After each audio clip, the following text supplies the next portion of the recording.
Hello, good evening, ladies and gentlemen. It is my hope that you're fine wherever you are. Welcome to another episode of Raw Politics. And tonight, we want to look at why Gachagua does fear Ndindi Nyoro. Those of you who tuned in for yesterday's live session, you remember we did look at what Ndindi Nyoro is up to. And we were looking at that from the angle of why he actually launched a political party. So that was our basis yesterday.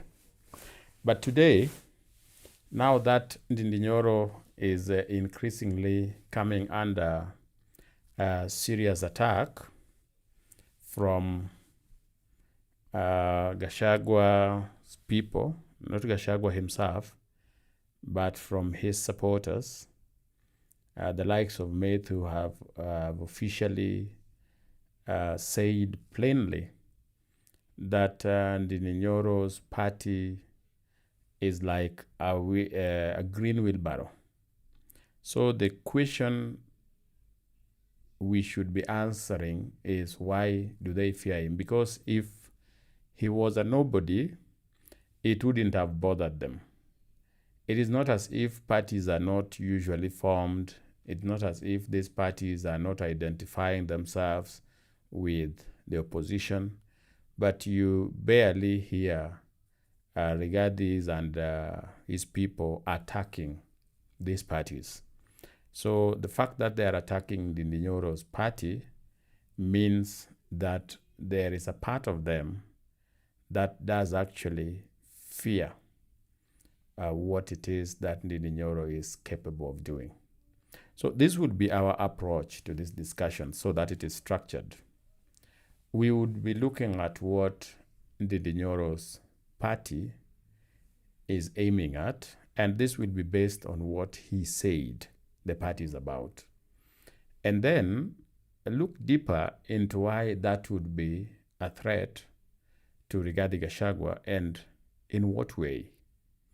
I believe if we are to approach the discussion in that manner, it would make a lot of sense to most of you. Once again, welcome to another episode of Raw Politics. And please, those of you who are joining us from out of the country, let us know where you're watching from. Those who are watching from Kenya, whether you're in Nairobi, feel free to share where you're watching from. We also have an opinion poll that we're doing. You can vote. I see 27 people have already voted. Continue voting. We will sample the total at the end of the video. So, ladies and gentlemen, I want to try and see if I can play you a video. If it doesn't work, that will be okay also. But I want to see if it is possible to play you a video. And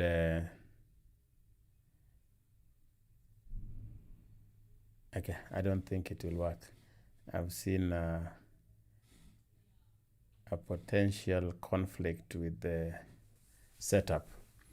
But Ndindi Nyoro today was in Makuyu. Yes, Makuyu in Murang'a. And he was talking to the people of Murang'a, mostly in his vernacular language, mother tongue. But eventually he branched to speak in Swahili and English. And there's something that he said that caught my attention, which is why I believe that indeed Ndindi Nyoro's political party is not just any other political party in Mount Kenya. It has the aim of replacing or challenging at best one Rigathi Gachagua's DCP. So what did he say? Or should we just try to play it and we see whether if it goes the right way, fine. If it doesn't, it's okay. Can I see from those who are watching, and thank you so much for tuning in, those who have tuned in already.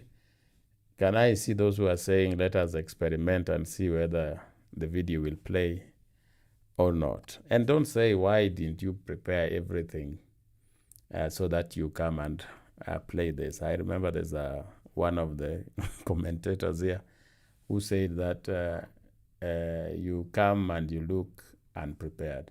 Most of the time, live streaming is a little bit tricky in that there is no room for actually editing or doing things the right way. Everything you are doing is live. It is being captured, so there is no room. And so when there is no room for editing, you try your best to eliminate as many complications as possible.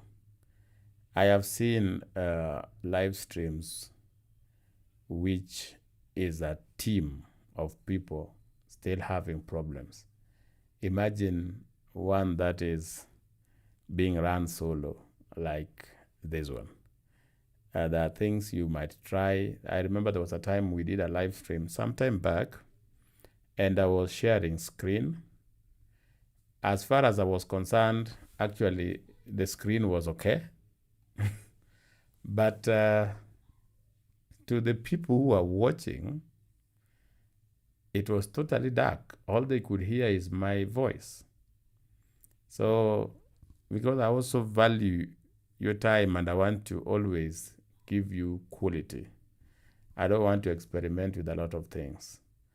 But if you are okay, we experiment by trying to play a video so that we hear what Ndindi Nyoro was saying. We can try that. But that depends with if you give it an okay in the charts. What I was saying is that Ndindi Nyoro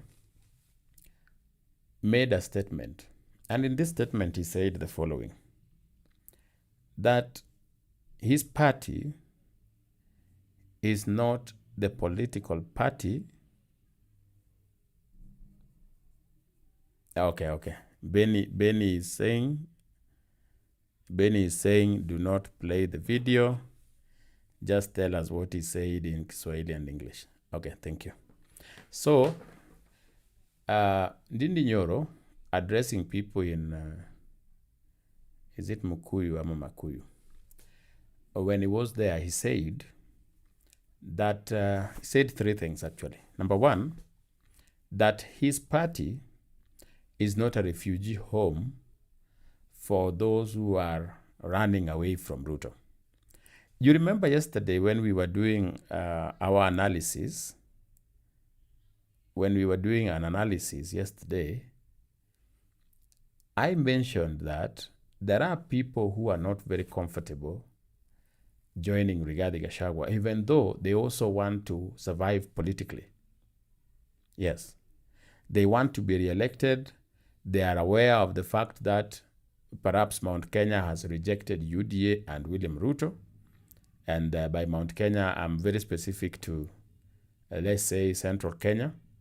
And so there is this person perhaps in Central Kenya who feels like, I need to get re-elected, but I can't go to be humiliated under Rigathi Gachagua.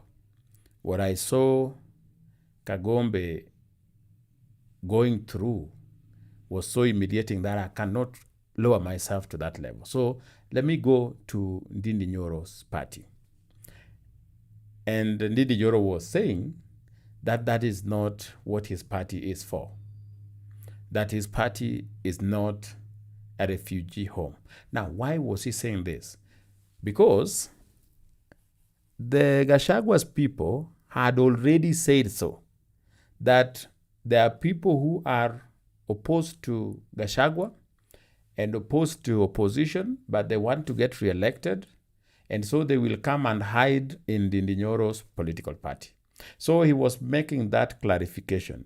Of course, we know very well that he can't reject defectors to his party.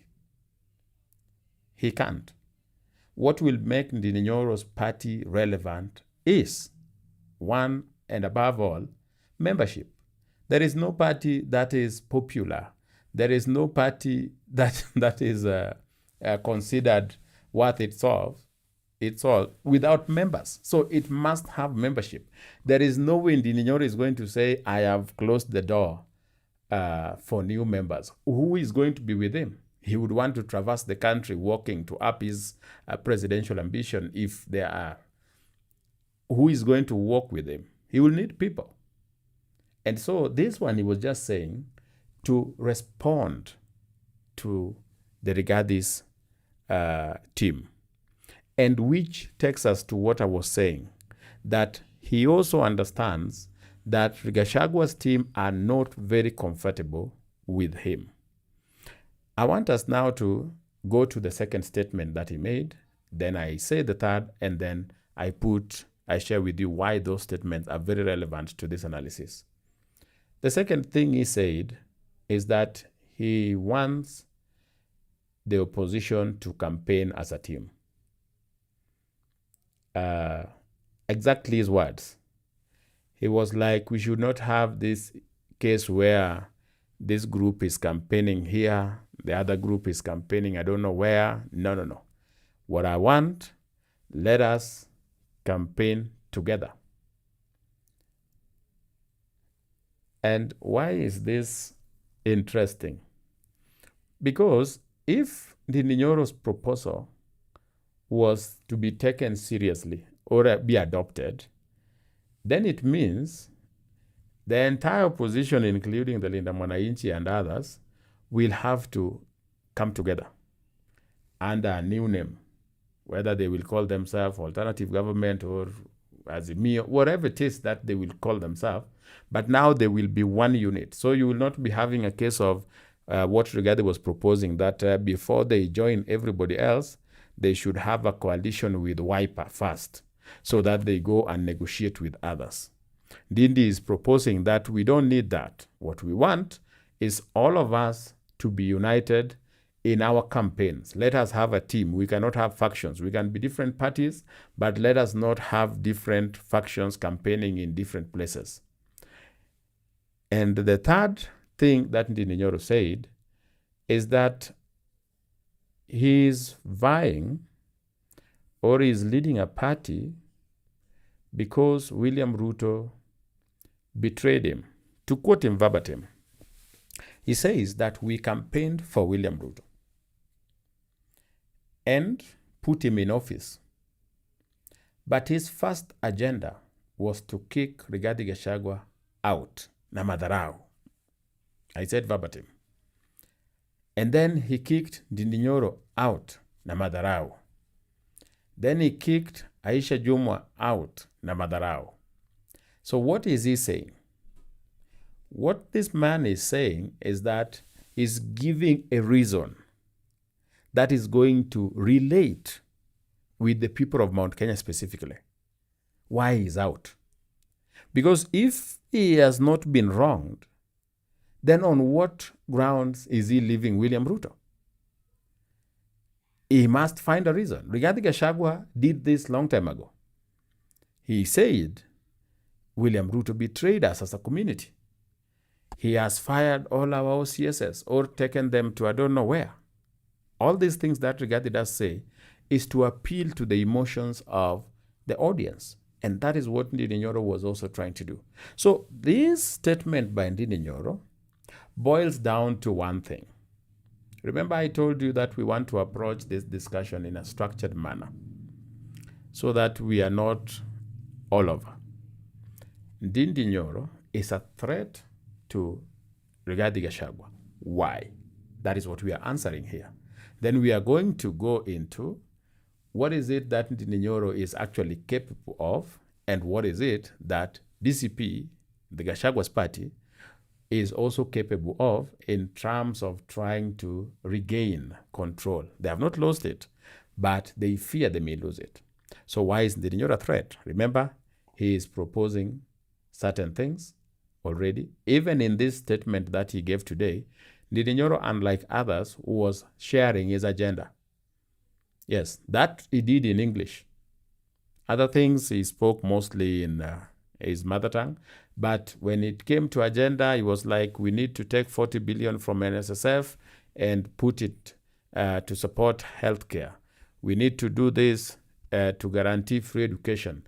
We need all these things, he said. And it boils down to what I was even sharing with you yesterday, that Ndindi Nyoro wants to paint himself as a better presidential candidate than the rest. Because the rest, remember, they've had one challenge.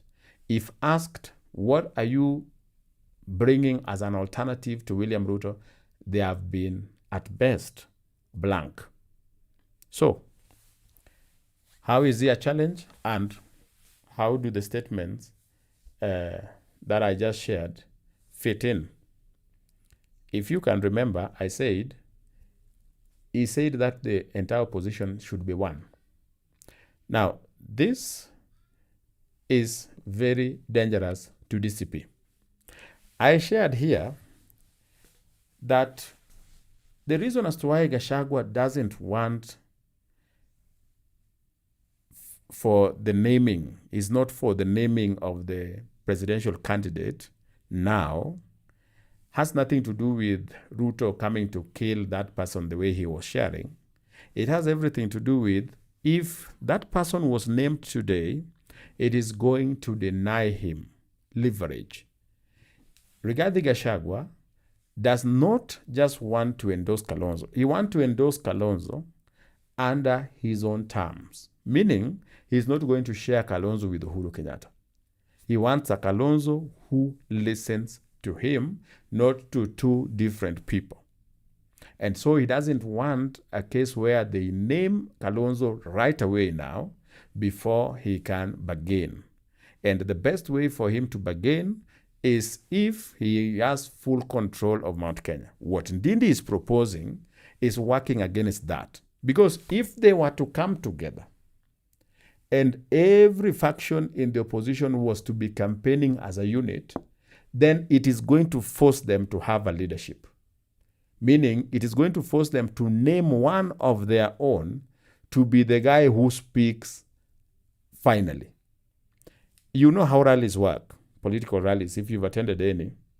You know very well that people will speak and then there is the guy with the last word. Most of the time, the person with the final word is the presidential candidate.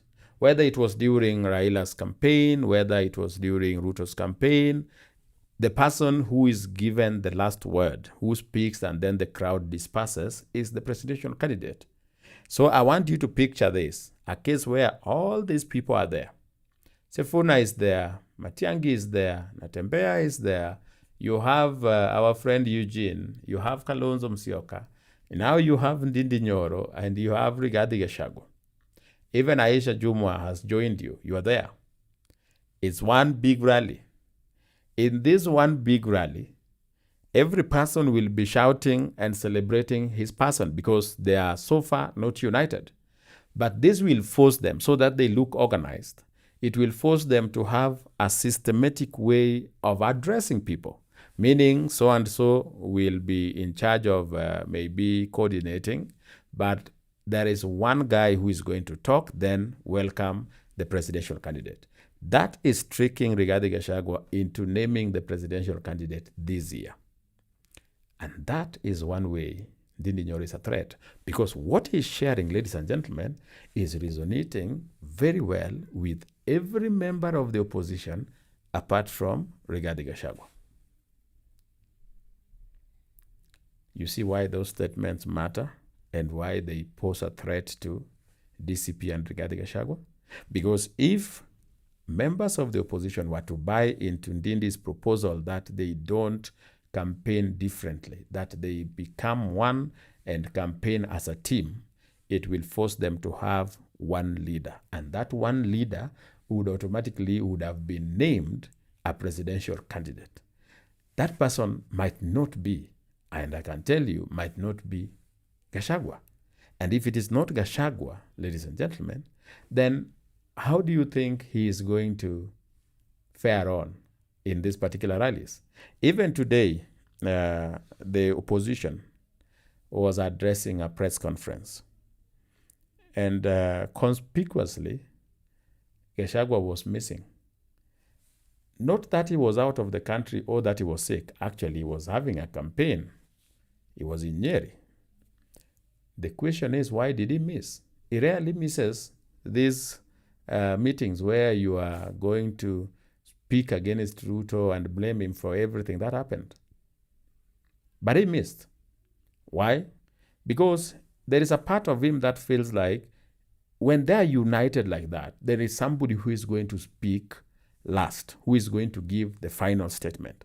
And chances are that that person might be Kalonzo Musyoka, and it would have sent a message to his support base that they have already endorsed Kalonzo Musyoka, which I shared with you yesterday.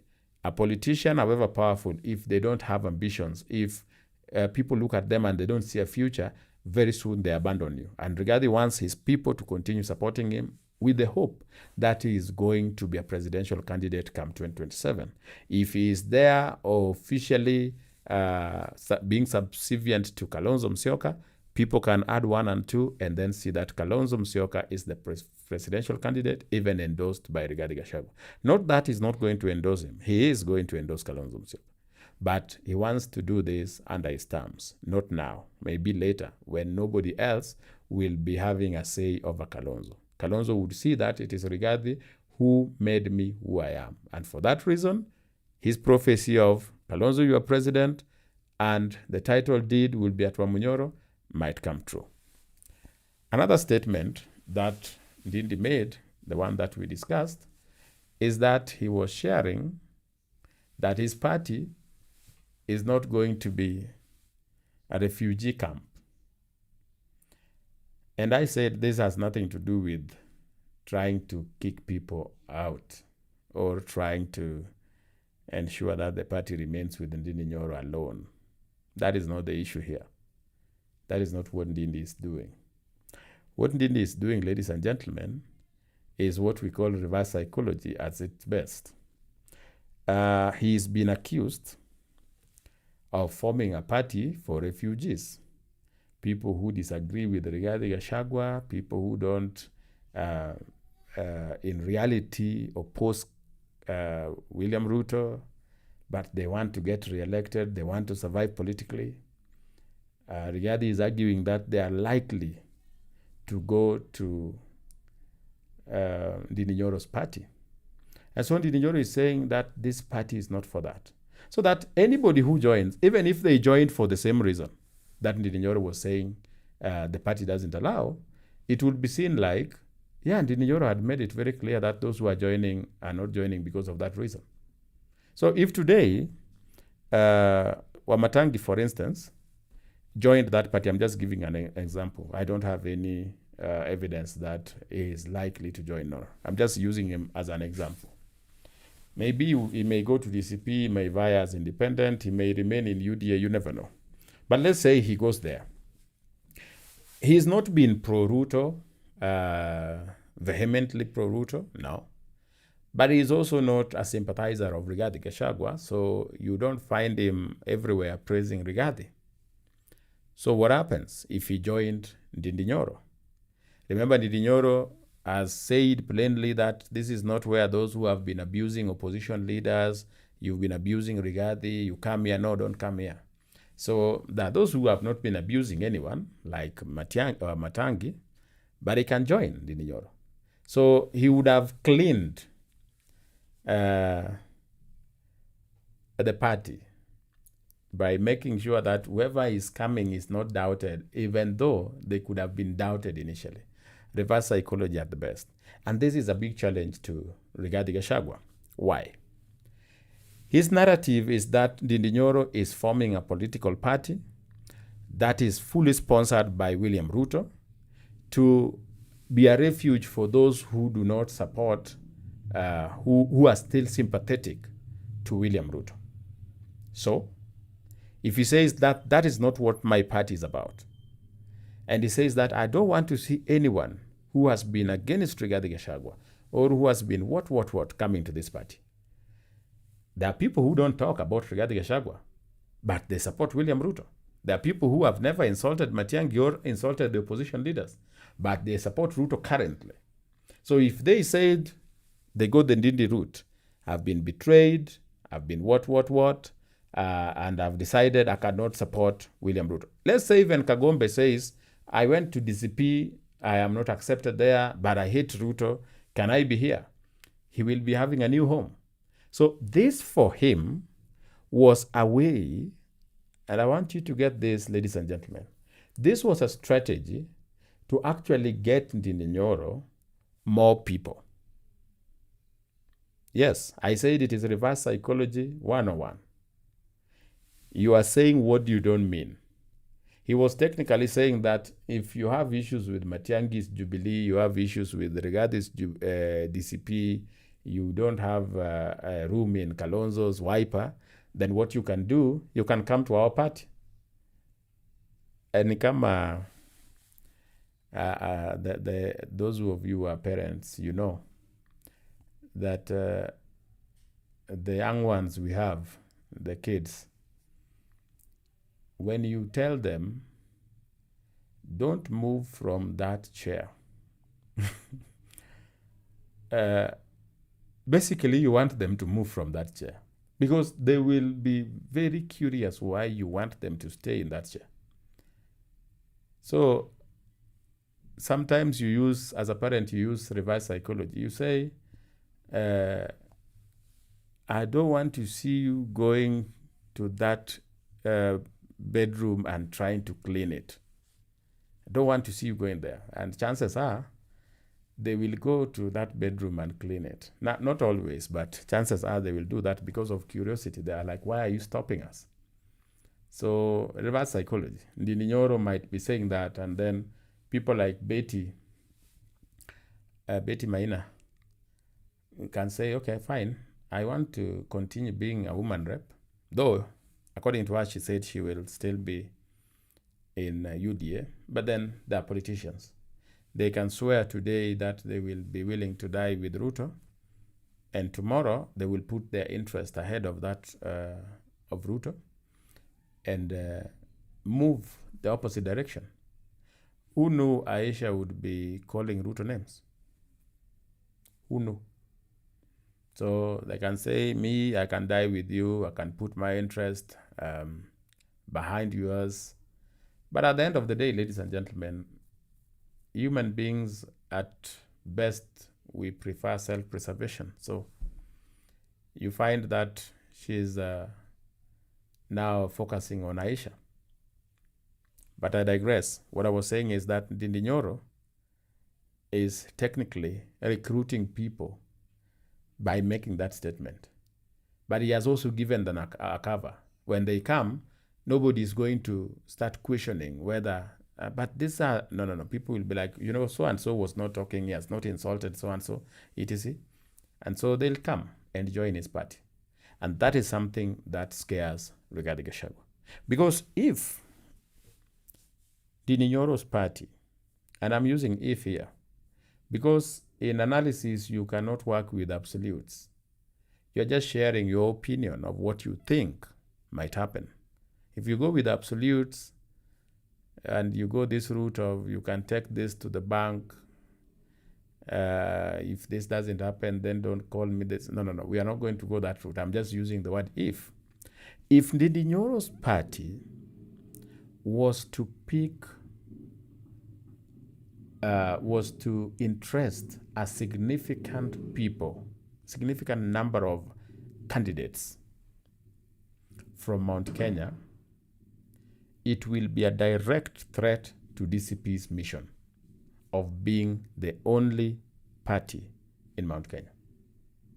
A friend yesterday said here that the Ndindi Nyoro's party is also a place that is going to receive those who have been tortured or humiliated in DCP. Meaning, if you go there, you've been conned, they've worked against you, they promised you this, they have now given the ticket to another person with more money. Chances are that you would go to Ndindi Nyoro's People's Party of Kenya. If that was to happen, and he gets even 40% of the candidates in Mount Kenya, then I can tell you that is a big blow to DCP. Because DCP's aim was to control, especially within the 5 counties that make former Central Province. They wanted a clean sweep. And a clean sweep here does not mean that everybody was going to be elected in DCP. Even last time when there was a TNA wave, whether there was a Jubilee wave, whether there was UDA wave, there are some people in Central or in other places that don't fall under that wave. They get elected either as independent or in other parties. But I'm saying if 40% or 30% of the candidates were to vie on People's Party of Kenya, that will be a big blow to DCP. And Rigathi Gachagua knows that. So that is why he's looking at that People's Party of Kenya, and he wants to discredit it as something that has been formed by William Ruto. Which takes us to the third statement by Ndindi, which I told you was him saying why he left. Now, we know very well Ndindi Nyoro did not leave because of the reasons he's giving. Ndindi Nyoro was not betrayed. I shared with you, and I can still share it again, there is nobody that William Ruto has been kind to more than Ndindi Nyoro. I think in terms of William Ruto literally carrying you on his back, it is Muhammad Ali, then Ndindi Nyoro. The president has been extremely kind to Ndindi Nyoro. I don't want to explain a lot, but I can tell you, even at personal level, very, very kind to him. Remember, the president mentioned him by name when he was picking Rigathi Gachagua. And he said that this is somebody we are mentoring to take over from us when we retire. That is something the president didn't even say about Murkomen or Kimani Ichung'wa. He didn't say that. Kimani is his very good friend. Murkomen is a very long-term friend of his. But he didn't say that. The president never said we are mentoring this, or no, he said Ndindi Nyoro as a person. So him leaving President Ruto, claiming that President Ruto has betrayed him, is not true. However, it puts Rigathi Gachagua in a very awkward position. Here is what I mean. Rigathi says that he left William Ruto because William Ruto betrayed Murima and has been betraying the sons of Mount Kenya. Ndindi Nyoro is coming out and saying, Rigathi, you are actually right. You are actually saying the truth. I am one of the people that stood by him, and as you can see, he betrayed me and kicked me out of the budget committee. And what did he do to cement that betrayal? Remember, when Rigathi is explaining this betrayal, he says that his problem and Ruto began when William Ruto started talking to Raila Odinga, which in other words means that it is when William Ruto said he would bring on board Raila and his Luos. So, it is that role. Fine. Ndindi Nyoro argues that Rigathi Gachagua, they didn't just remove me from my seat and brought in somebody from our community to take over. No. In my case, unlike yours, they removed me and replaced me with a Luo. So you see, I have been literally betrayed. So how does Gachagua go and say his betrayal is null and void? Because if you watched Ndindi Nyoro today, the good thing is that his media team is very vibrant. So when he goes live, his page goes live. And he has a considerable following on Facebook, by the way. So you can watch on his Facebook. The people, when they heard him talking of betrayal, were really worked up the way they usually react when Rigathi talk of his betrayal. And so if Rigathi today said that, you see, Ndindi Nyoro, your betrayal is not like mine, Ndindi can argue that, you see, they removed you but then brought in somebody from Mount Kenya. Me, they removed me and they replaced me with a Luo. After all I've done for Ruto, that is how he was putting it.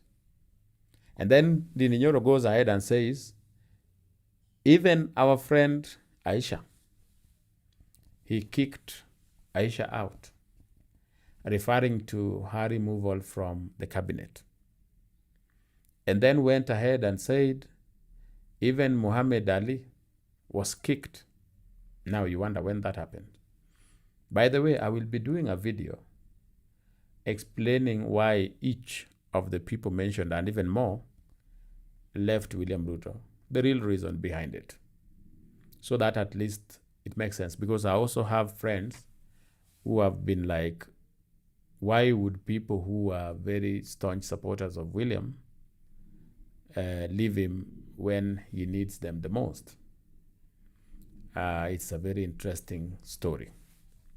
So if you look at the three things that Ndindi Nyoro said today, you would understand why Rigathi Gachagua is worked up. On the issue of betrayal, he has nailed it. He's saying, Rigathi Gachagua, I agree with you. This man betrayed Murima. I am an example of the people he betrayed. Rigathi can't come and say, your betrayal is not qualified. On what ground would you be saying him being removed from the powerful committee chair and being replaced by a Luo is not betrayal of the community? He's also arguing that the people of Murang'a have never had an opportunity to lead the country. Yeah, that is an argument he's also putting on the table. And that really worked with the crowd, by the way. Really worked with them. Because I told you here that Ndindi Nyoro will also play the division among the Kikuyus. The stories of Kiambu, Rivashania, the Nyeri, the supremacy battle there. He can play it very well. All he will say is that, you see, as Murang'a, we've never had a chance. And when our son Matiba vied, the people of Nyeri supported the Kibaki. So he can bring those stories. I'm not saying that is what he's going to do, but he has started saying, as Murang'a people, it might be our time to also get a presidential candidate or become president of the country. So he has studied Rigathi Gachagua. When Rigathi says his party is a refugee team, he goes there and says, anybody who has wronged Rigathi Gachagua cannot come to my party. And now, how will Rigathi now dismiss that party as a refugee team again? He is also saying, I left William Ruto not because I wanted to. I was literally betrayed.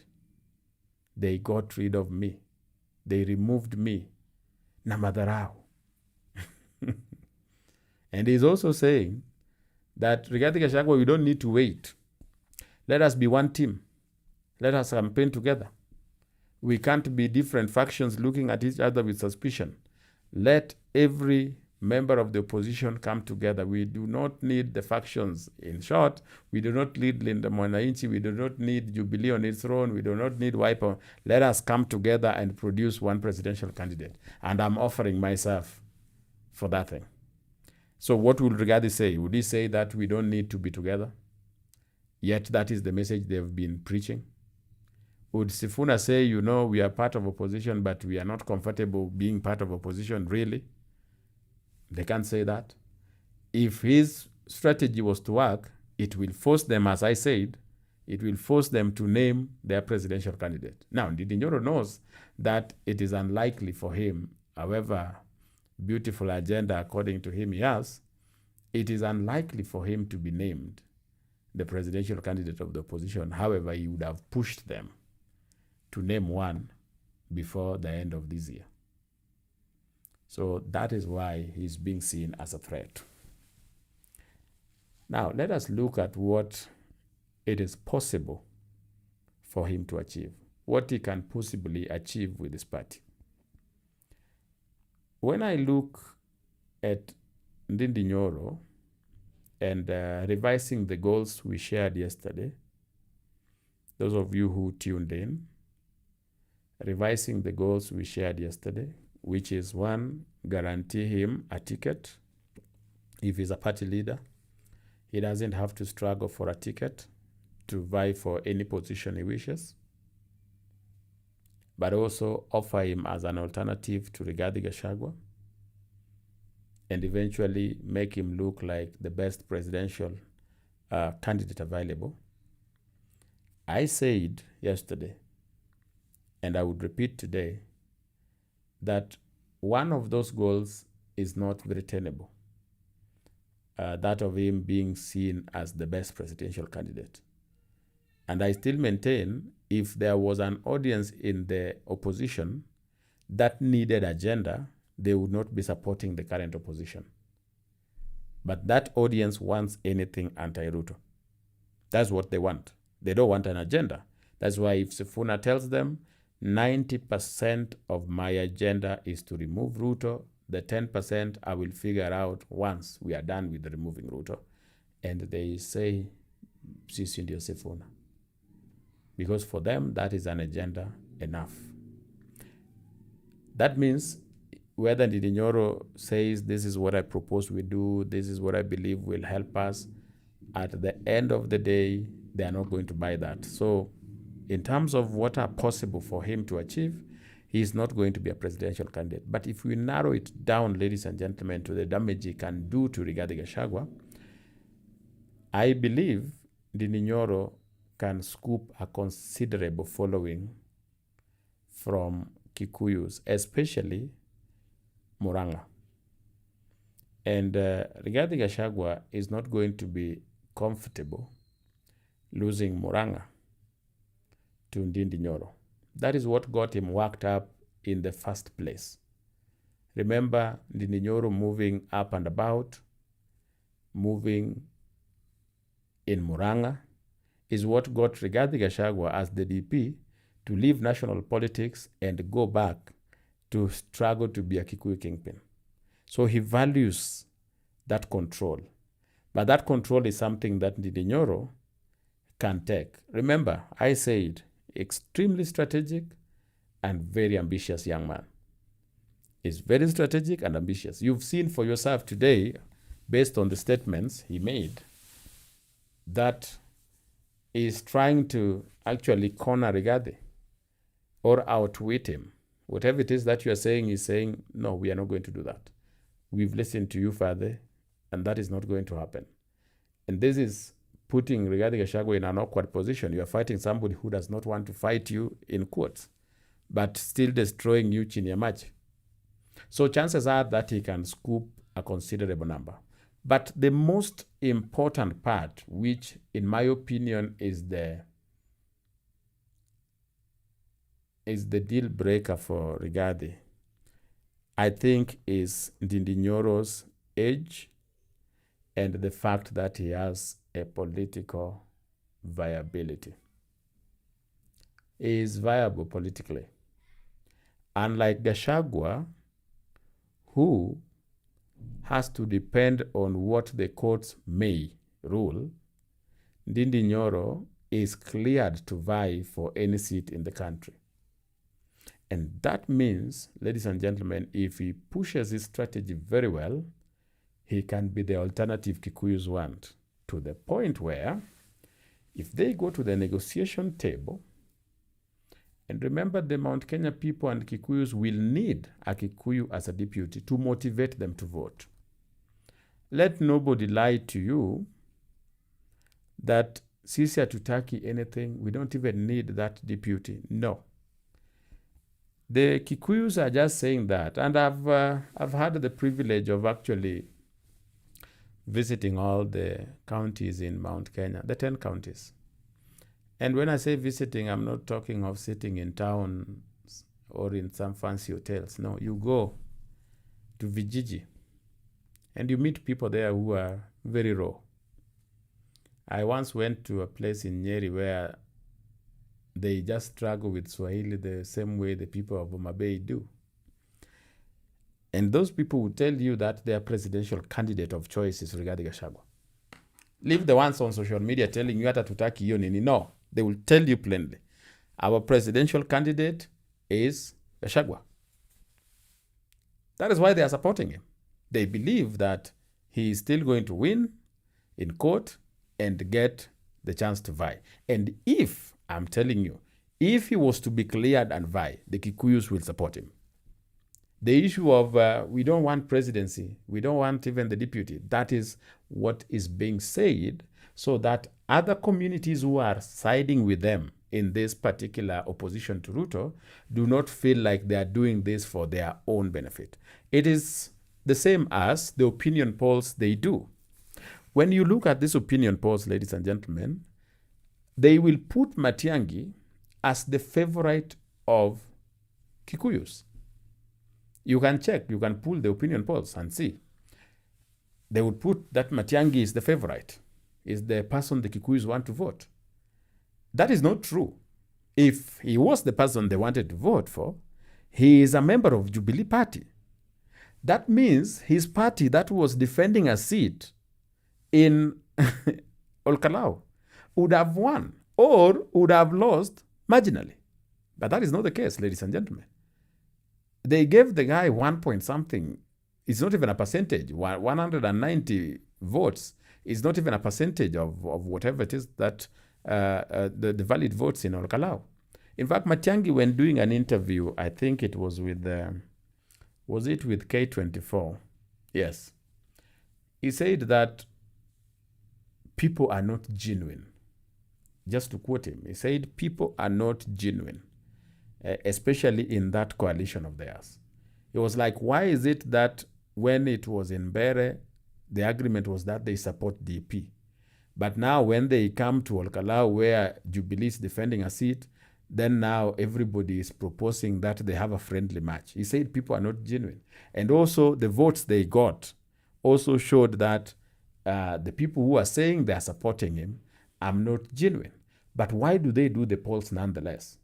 They do the polls not for the Kikuyus. The Kikuyus don't care about those polls. Those polls are done for Kisis. So that a Kisi in the rural is shown that your son, Matiang'i, has been accepted nationally. Matiang'i is actually the favorite of the vote-rich Mount Kenya. So why would you oppose your own son when other people elsewhere are dying to elect him? That locks Kisis behind Matiang'i. Not for his own benefit, but to deny Ruto that vote. That is why when they wanted to promote Sifuna, they did a poll a week after that of Matiang'i. Just a week after Matiang'i had been declared popular in Central, they did a poll where Sifuna was now number 2. And then within a short time, there was another poll where now Sifuna was leading Kalonzo, Musyoka, and even the likes of Matiang'i. Sifuna was now the most popular presidential candidate among Kikuyus. Was it that overnight they abandoned Matiang'i? That is not the case. This was being done to ensure that the people of Bukusu, especially Bukusus, see that for the first time they have a son of theirs that has national support, especially the vote-rich Mount Kenya behind him. How dare you, a fellow Kikuyu, oppose that? A fellow Bukusu oppose that? And that gave Sifuna the ability to go and do his homecoming. You get my point? These people eventually, if they get a chance, the people of Mount Kenya, if they got a chance, they will field a candidate of their own. If you remember listening to Rigathi Gachagua, he said we must get back to power. We must. In Nairobi, we have to get all the seats. We cannot risk giving governor to another tribe. That is him saying verbatim. And the presidency, we are not going to give it to somebody else. I will find a way of playing videos during these lives. And you will see in an interview several months after impeachment, Rigathi Gachagua saying that the people of Mount Kenya have made a decision that they will not elect for president someone who is not their own. He said exactly that. The reason why they are selling the agenda of, we are not interested even in the deputy, it's because they want to keep these other people busy, the people who are supporting them, so that they feel like we are supporting you. But if Rigathi Gachagua was to be cleared, they would support him. But if he's not, and Ndindi Nyoro is available, they might not support Ndindi Nyoro for presidency, but they can demand that Ndindi Nyoro be the running mate of whoever they're going to support. Because if they don't have a running mate, ladies and gentlemen, then the voter turnout will be lower than it was in 2022. In 2022, comparatively with how Mount Kenya voted in 2017, you can check. In 2017, the voter turnout in the repeat poll was 87%. That is the 10 counties that form Mount Kenya. 87% turned out to vote for Uhuru Kenyatta. 87%. In 2022, when they were done with both Uhuru Kenyatta and they didn't want to see somebody called Raila Odinga, and they were doing a protest vote, the turnout was, wait for it, 65%. That is a difference of over 20% in turnout. Why? It was none of their son on the ballot.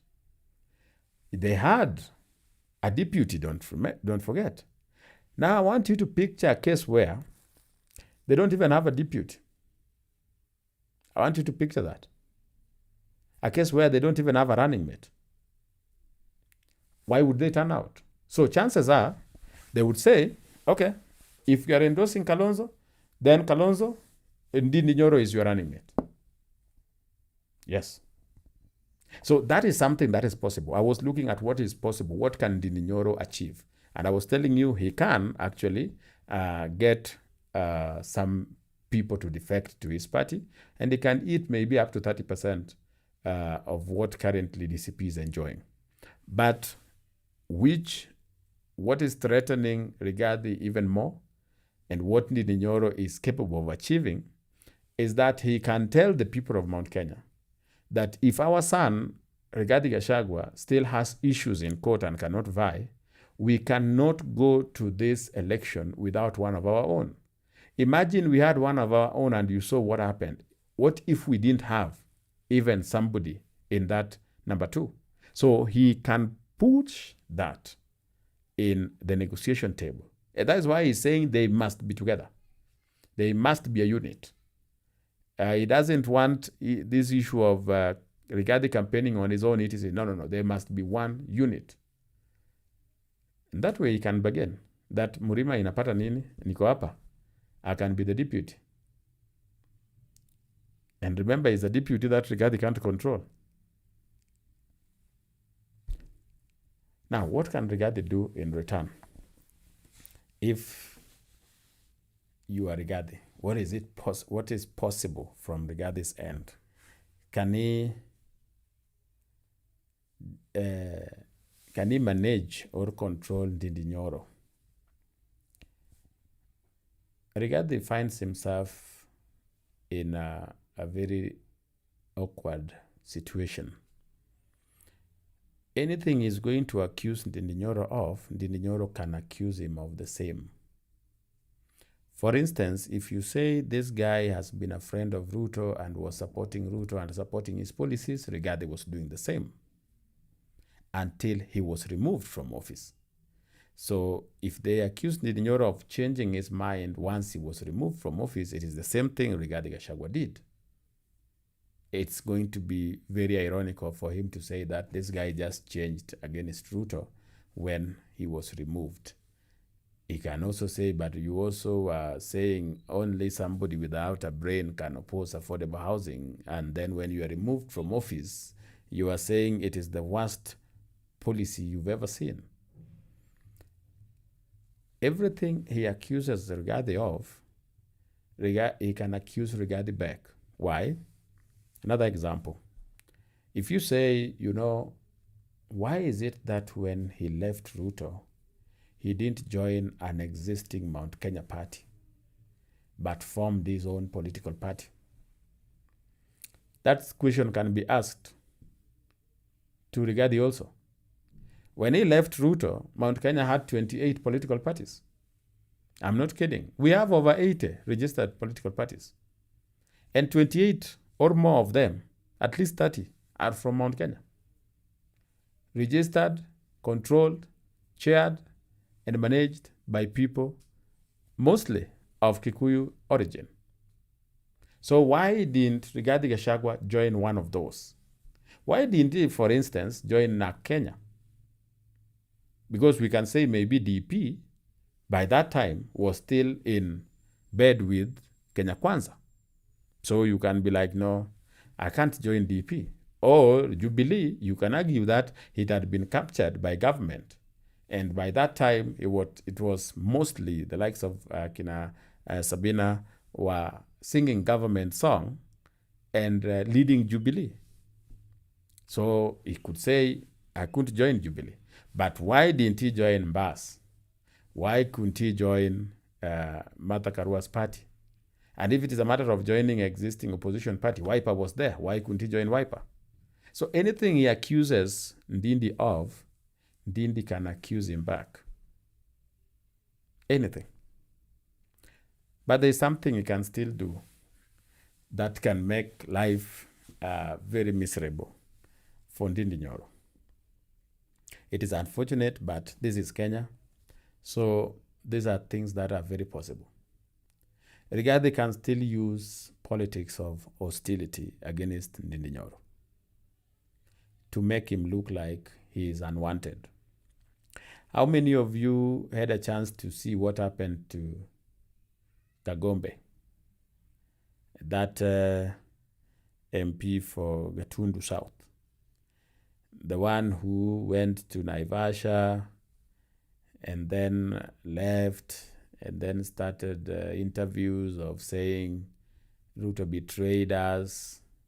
There's a road that should have been made and it took too long and other places are getting roads. Anyone, can I see in the charts? Because I want to give you a certain, I want a correlation here. Anyone who watched him in Gatundu? Anyone? Anyone who watched him in Gatundu?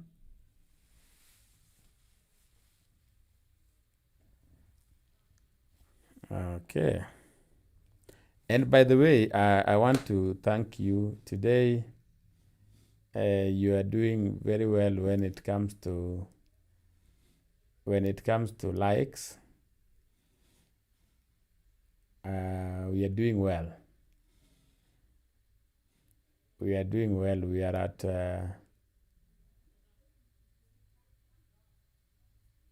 at 30 likes. Okay. But overall, it's still okay. Those of you who find value in this, you can still like.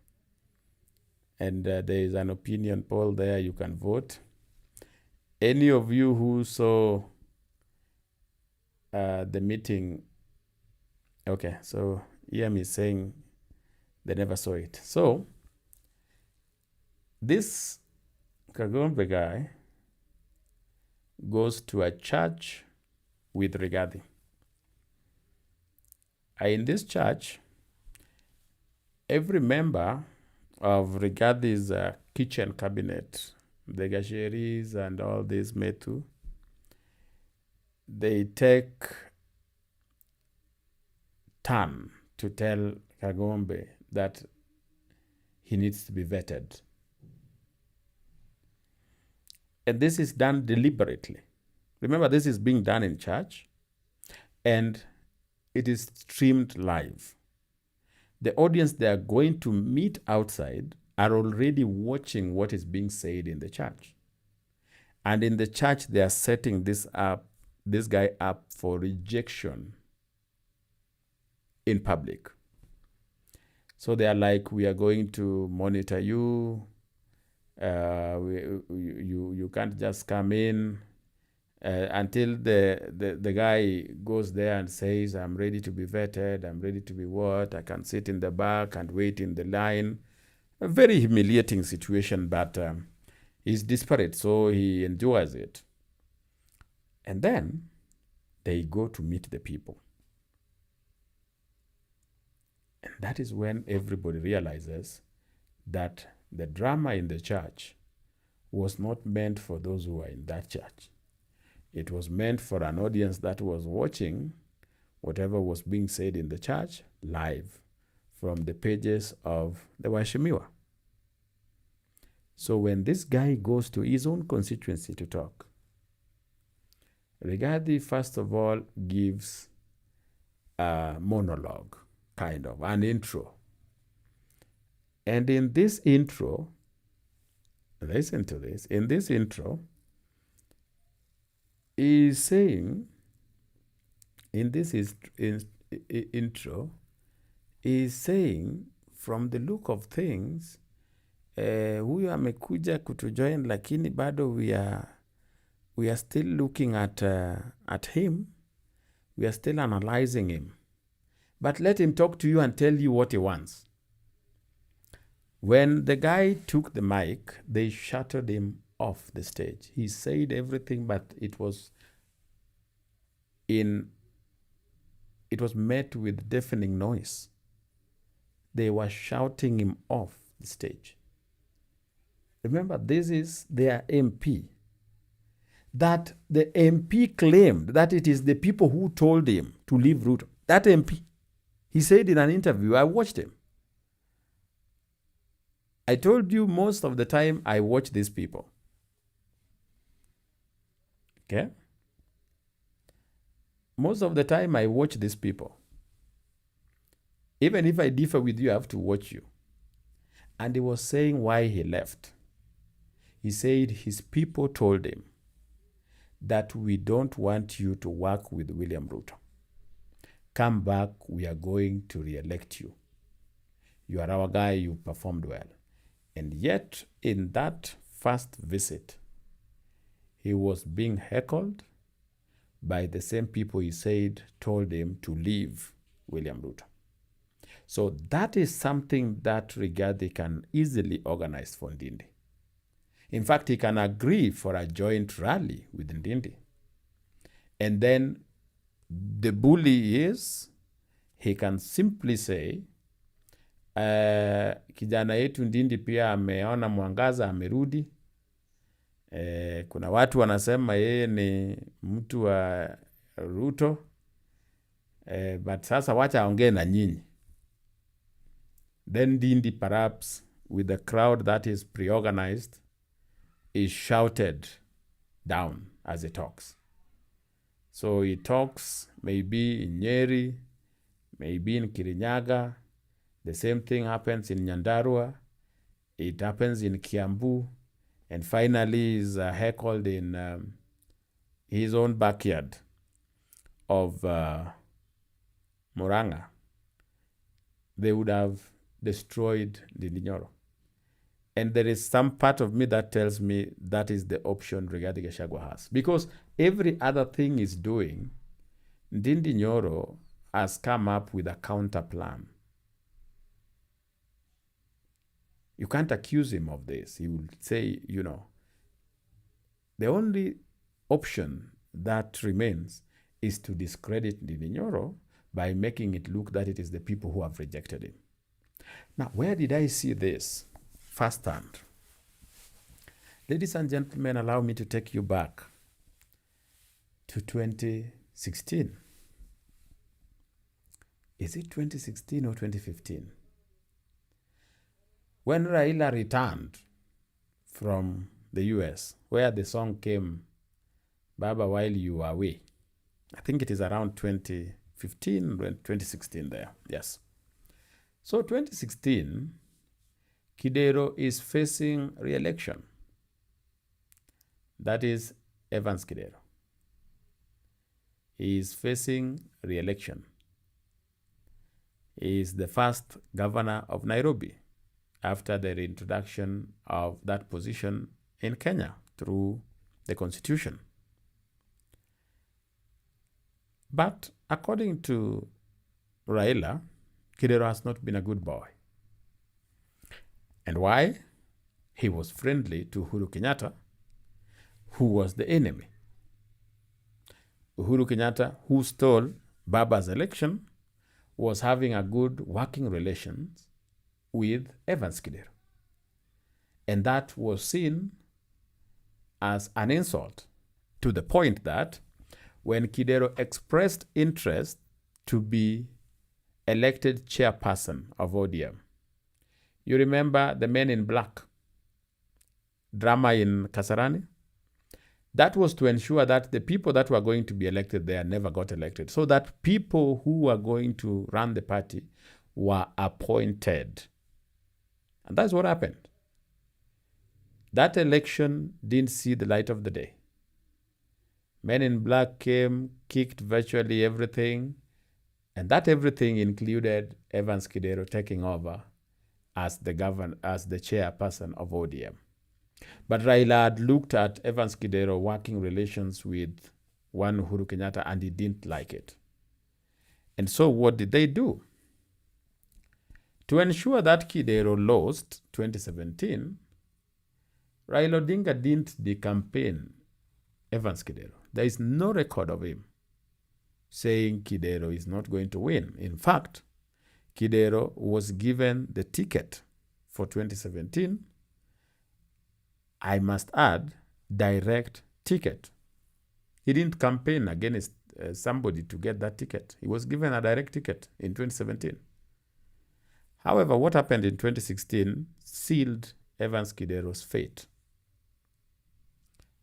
I remember I once said that following that rally at Uhuru Park, when Raila came back and heckling was organized for Kidero, that is the day Kidero lost the Nairobi seat. It didn't matter whether he was going to get a direct ticket. A considerable number of Luos were going to vote against him. And that is what happened to him in 2017. I would meet people, Luos, who are saying, napatia Sonko. Siwezi patia mtu anadharau Baba.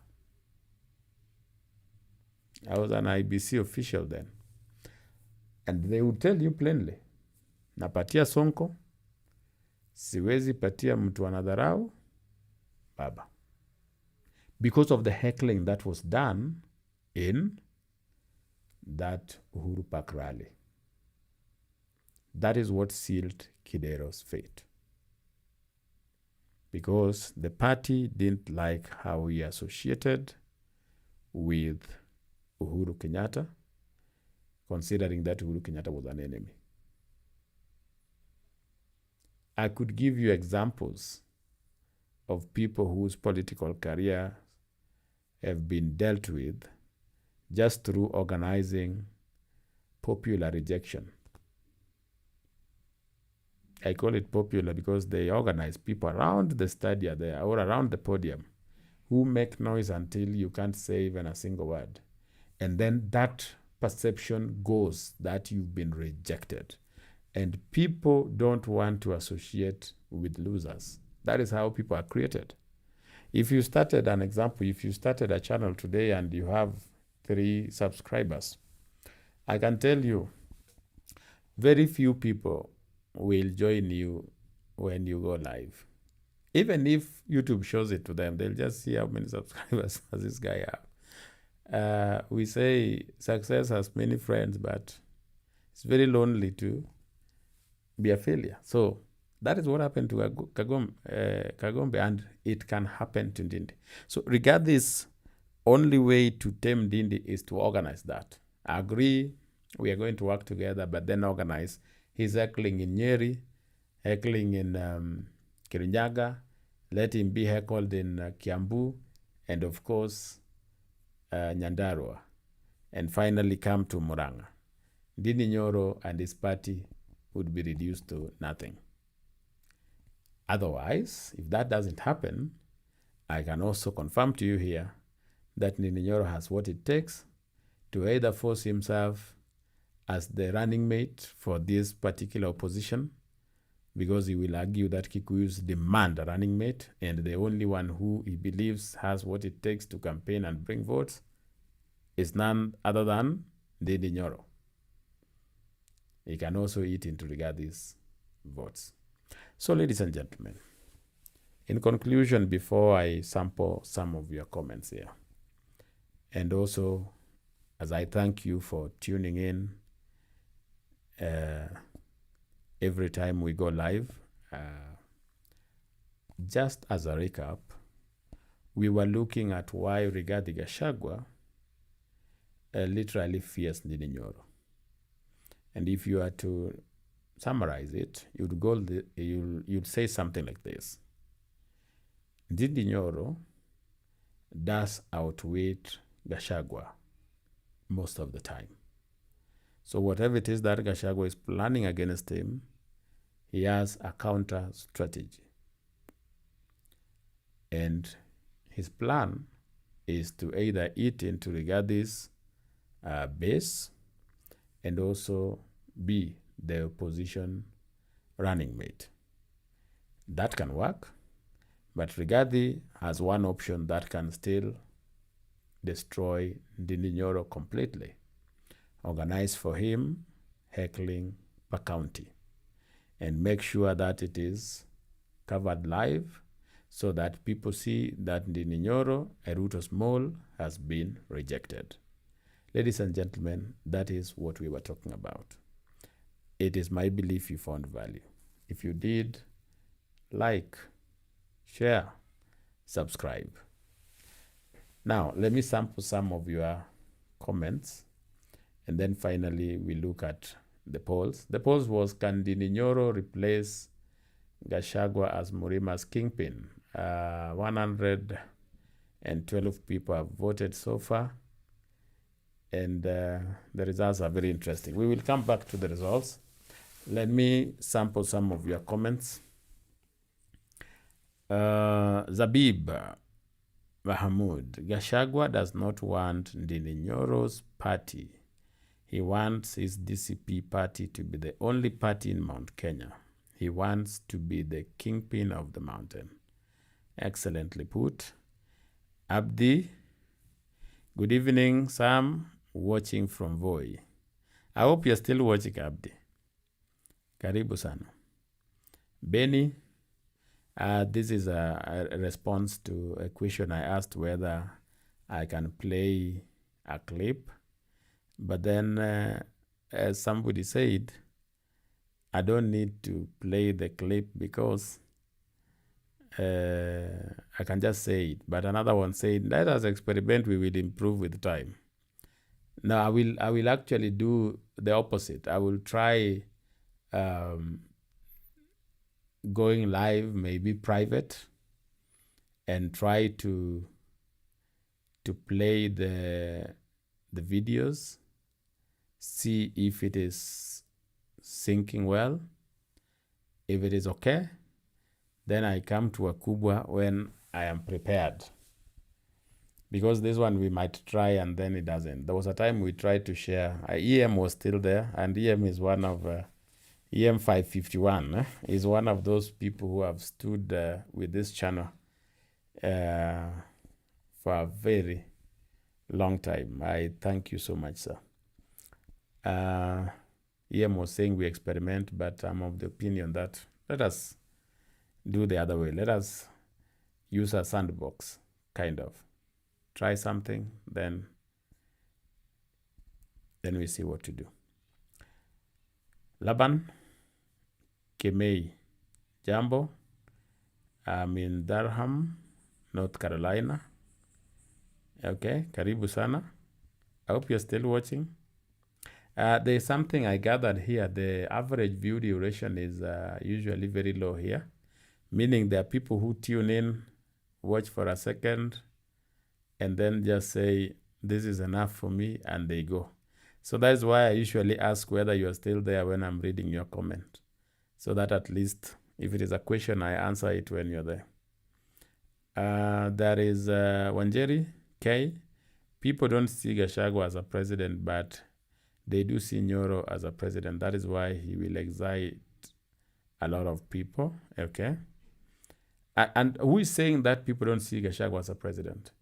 I told you, the only reason as to why they are saying he's not that is because they're not sure whether he will be cleared by the court. But if he were to be cleared by the court, I will not lie to you.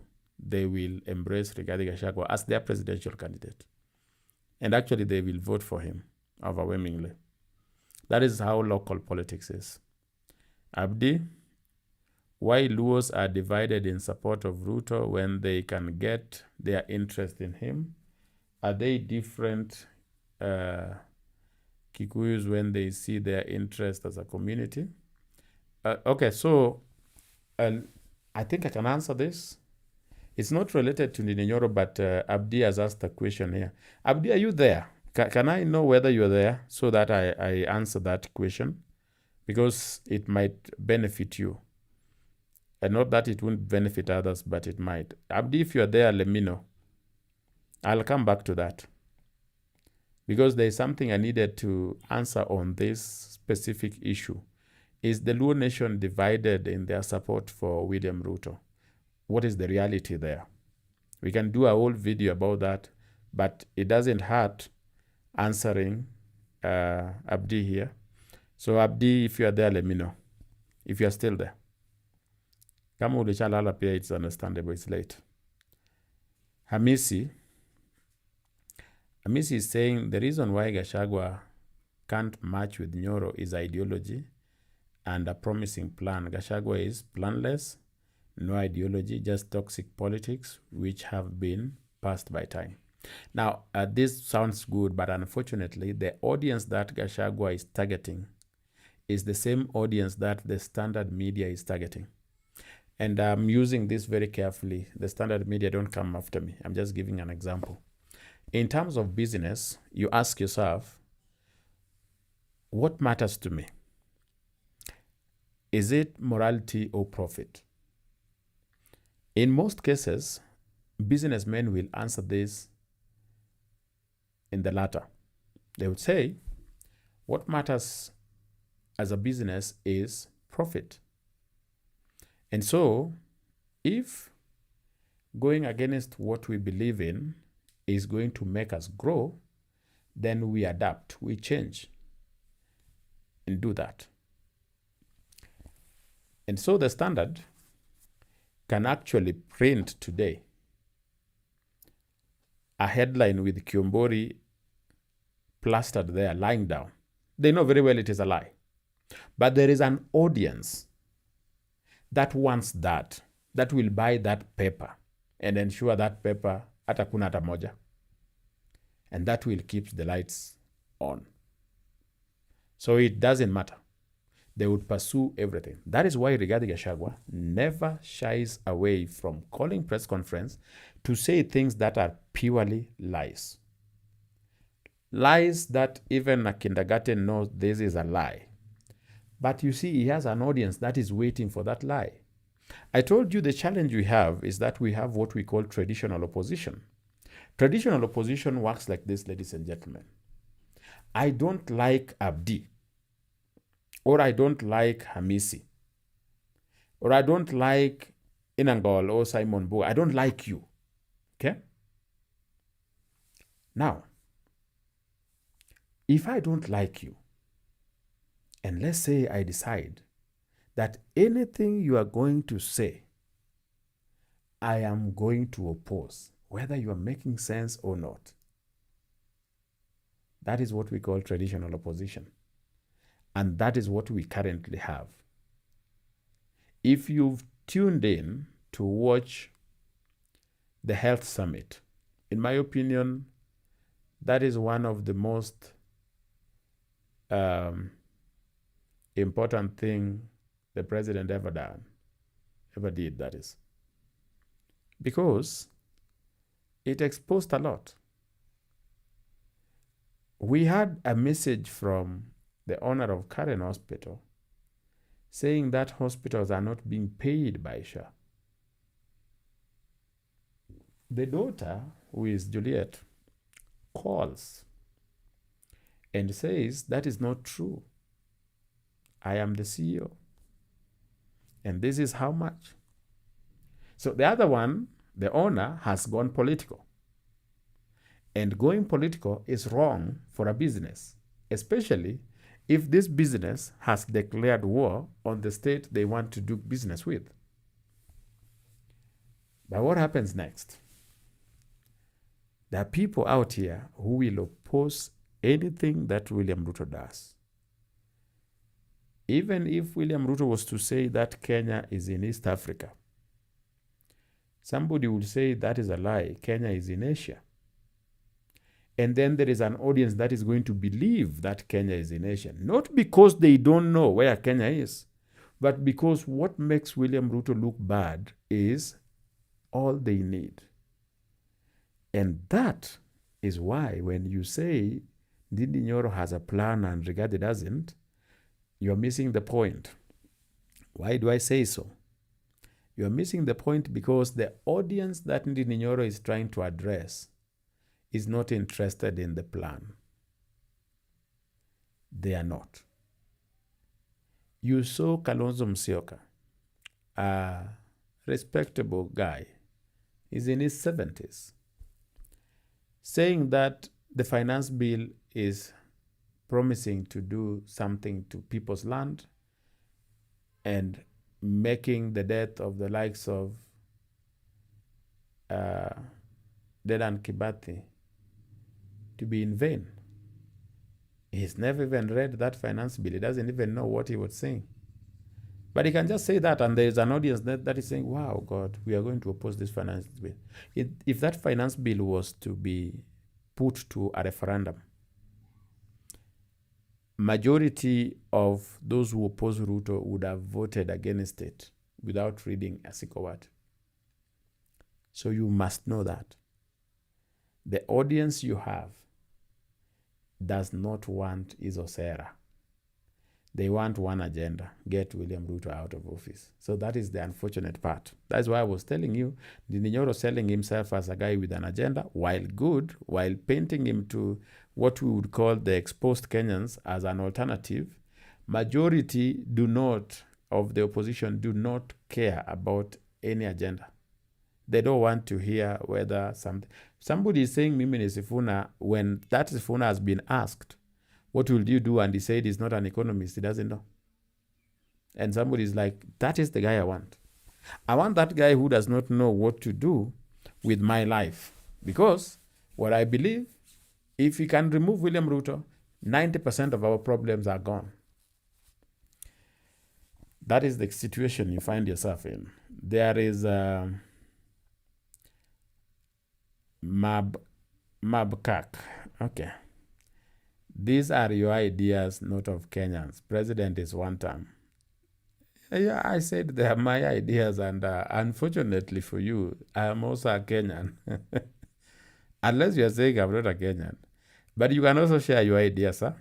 Or this Mabkak must be. Okay.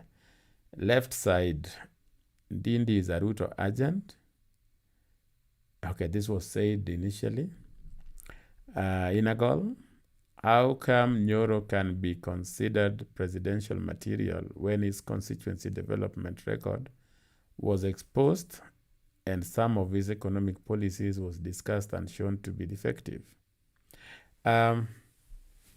For the people who are picking between him and Gachagua and the others in the pool of the opposition, if they chose that they're looking for somebody with an agenda, Inago, then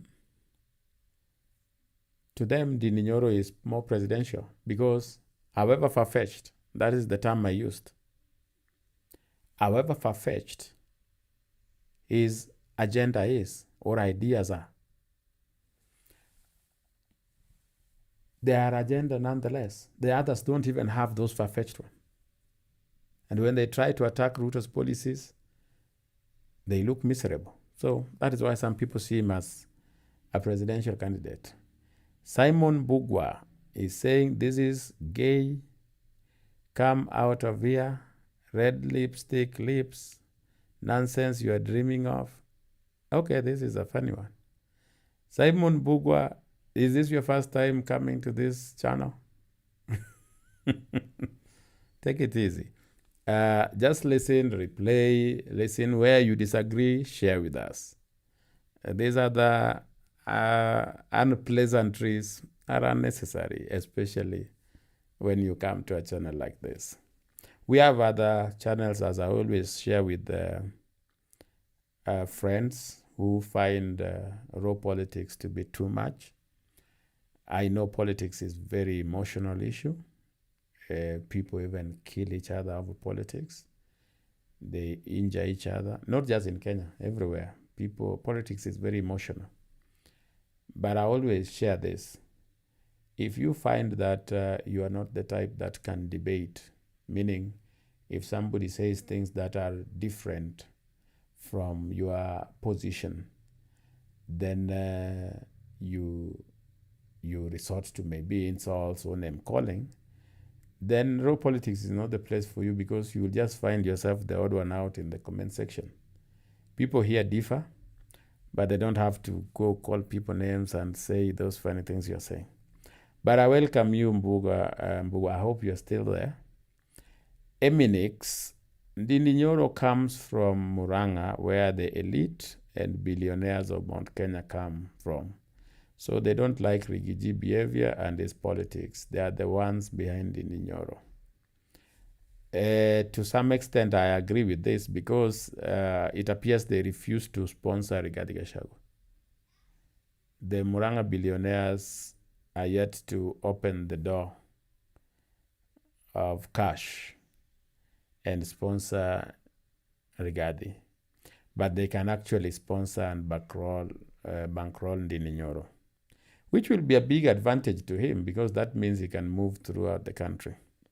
And there is also something he suggested, that he will be going to Rift Valley, to those places to campaign and tell them why he parted ways with Ruto and why he believes Ruto should not be given a second term. That will be very interesting to see anyway. Somebody is telling Mbugwa to stop emotions. Yeah, Mbugwa, take it easy. If you have issues, you differ, just share. Which point do you differ with? Nobody has monopoly of knowledge. We learn together. Ojango Otieno, well elucidated. Kisungu kubwa. Asante. Rigathi is the one who is keen not having someone on the ticket, because that creates someone more senior to him in Mount Kenya, and he wants to be the guy if he is not cleared to run by the courts. You nailed it, because Gachagua feels like if he's going to endorse someone, then he must be endorsing that someone as an inferior, meaning he be the puppet master. The candidate is seen as the way Uhuru did in 2022, where he chairs the Azimio meetings. Presidential candidate Raila Odinga is there. But that means if he's chairing the meeting, that means that he is superior to everybody else who was there. That is, I think, what Rigathi also wants, a situation where he is the one who is in charge. And people know that. So that even if he endorses Kalonzo, but with that caveat that you are mine, I own you. Thomas Nyangala. Ndindi Nyoro's new party has also put Sifuna in an awkward position. Sifuna for me is not in an awkward position from Ndindi Nyoro. Sifuna has found himself in a very bad position, and this has everything to do with James Orengo and Babu. These are the people who have put Sifuna in a very awkward position. Because whereas Sifuna is being floated out there as a presidential candidate for the Linda Mwananchi party to yet to be registered, James Orengo has declared himself the Linda Mwananchi party. You even saw Ndindi Nyoro invited him to be one of the guest speakers, if not the guest speaker. And when Orengo spoke, those of you who watched, he introduced himself as the party leader of Linda Mwananchi. Every party that is formed, most of the time their constitution states that the party leader is the presidential candidate. And Orengo has also made it clear he is on the ballot come 2027, is vying. That puts Ndindi Nyoro, Sifuna, in a very awkward position, because that means they register the party, they start fighting almost immediately. And Babu Owino has also said there is no way he is going to play a second fiddle to anyone. After Baba, ni Babu. Even Malala was asking that when they went to Homa Bay, which Akina Babu insists was a success, but at the same time they are really crying. And I don't want to be insensitive to the pain they went through. Malala is saying that they never endorsed Sifuna as a presidential candidate, as their leader. But then I was asking, where did Babu and Orengo ever endorse Sifuna? They have not. In fact, Babu has always, the closest he has come to endorsing Sifuna is like saying, Sifuna anaenda one term na ananiachia. That is the closest. That is the closest. Because Babu believes this should be him. Orengo believes this is his opportunity. Those are the people who are, in my opinion, putting Sifuna in an awkward position. Because for Ndindi, I think Ndindi's focus is Mount Kenya first. I don't think he can be a threat to Sifuna in Western if Sifuna was to get Western. But on the issue, there is a point you are right. There's a point you are right. Thomas, there's a point you are right. It puts Edwin Sifuna in an awkward position when it comes to issues of agenda. Ndindi looks, somebody mentioned before, Ndindi looks more presidential than Sifuna because he is saying, this is what I intend to do. So whether what he is saying he will do is story ajaba, but that is what he is saying he will do. That makes Sifuna look like a joker anyway, compared to Ndindi. And I know Ndindi will be invited to the explainer, and he knows how to talk. So chances are that he will convince people, and you might hear people saying, Sisi ndio Nyoro. You never know. Mozella, from your excellent analysis, I sense how William Ruto is smartly working out his way into the hearts of Mount Kenya people through Ndindi Nyoro in a way Rigathi will not believe. Why do people believe William Ruto is working with Ndindi Nyoro? Mozella, if you are still there, can you share, please? I want to get this idea. Why are people persuaded that William Ruto, that is actually using Ndindi Nyoro? Where is that coming from?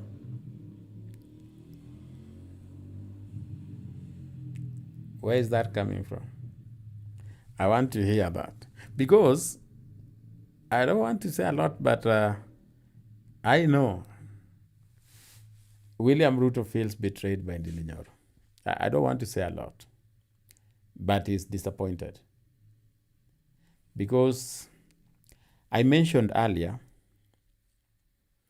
that Ndindi Nyoro is one of the people William Ruto saw as his mentee.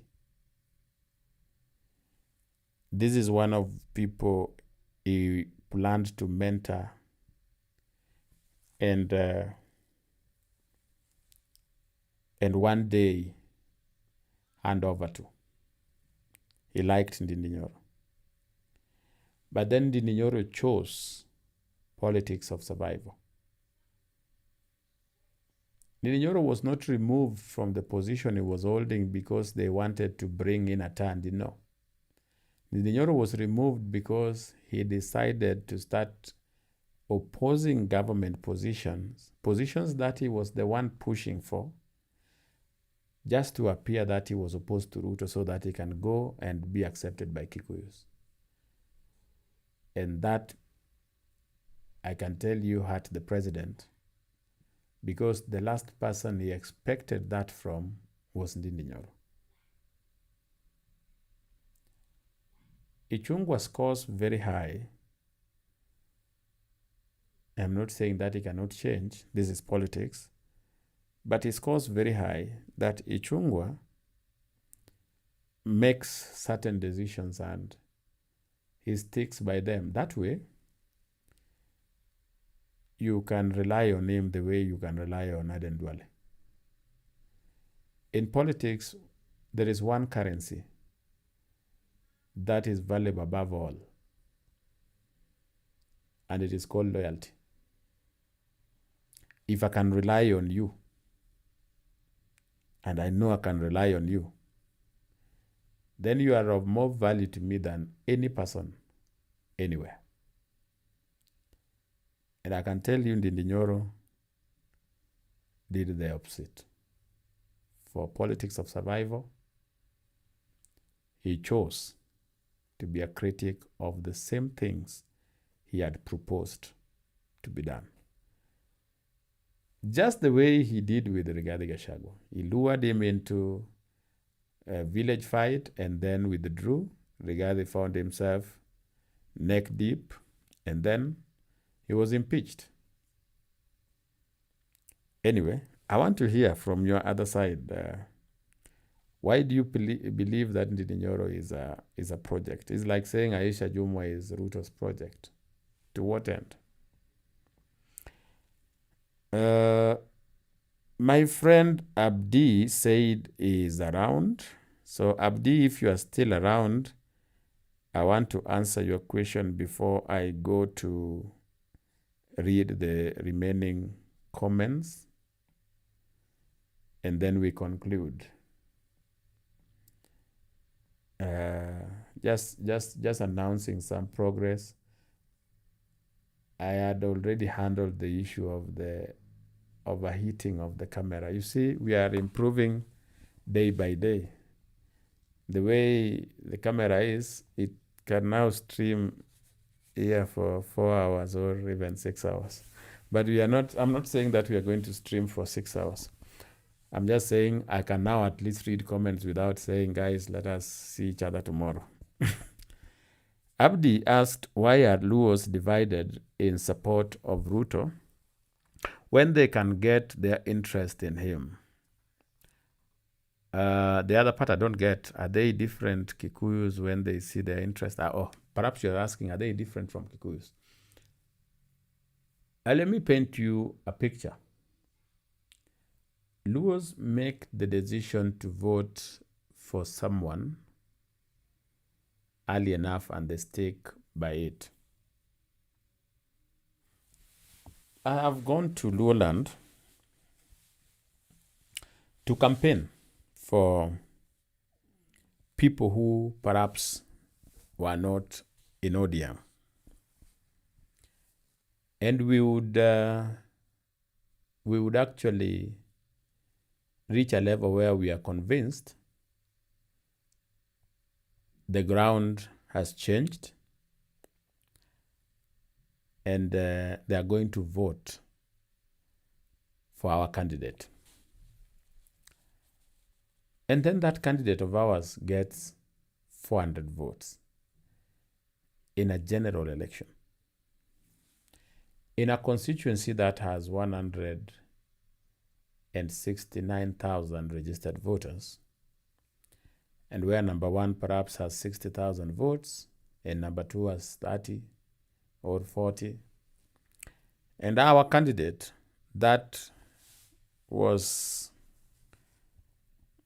professionally campaigned for gets 400. And this has not just happened once. This has happened in different scenarios where Luos are.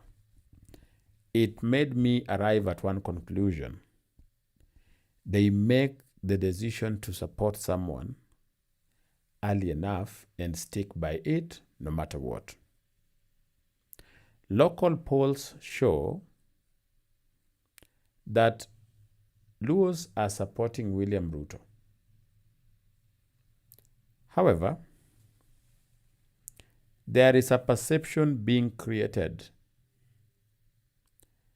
And the perception is that Luo Nyanza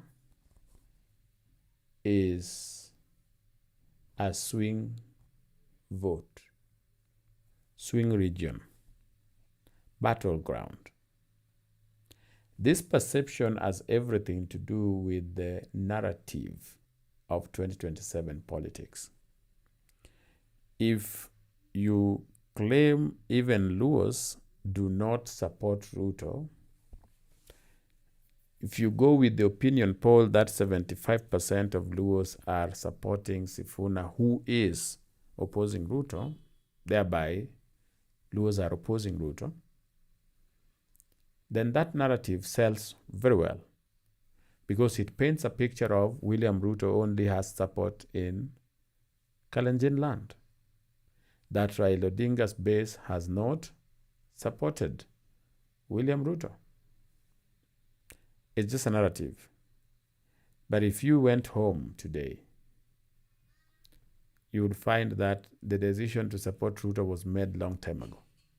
In fact, I can dare tell you today that if the leaders in ODM today changed their minds and said that they are not supporting Ruto, they will go home.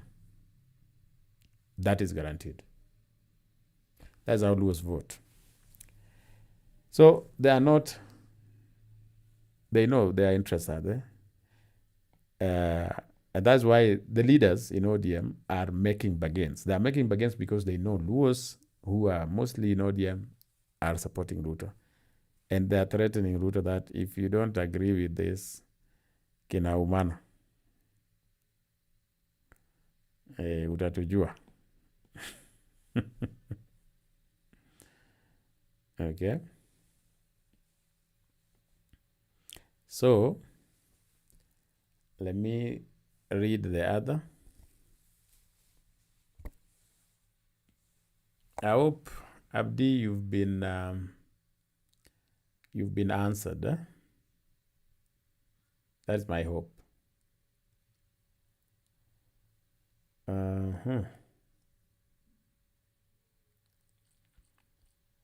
There is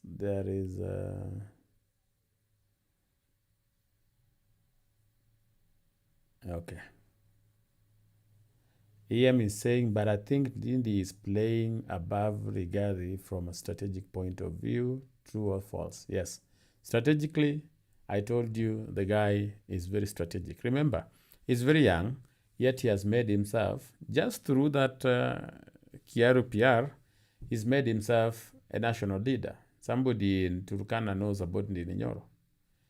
And they may not even know about my MP, you know, who is in Nairobi. And Ndindi Nyoro is from Jago. There is Makembo. I hope I read it well.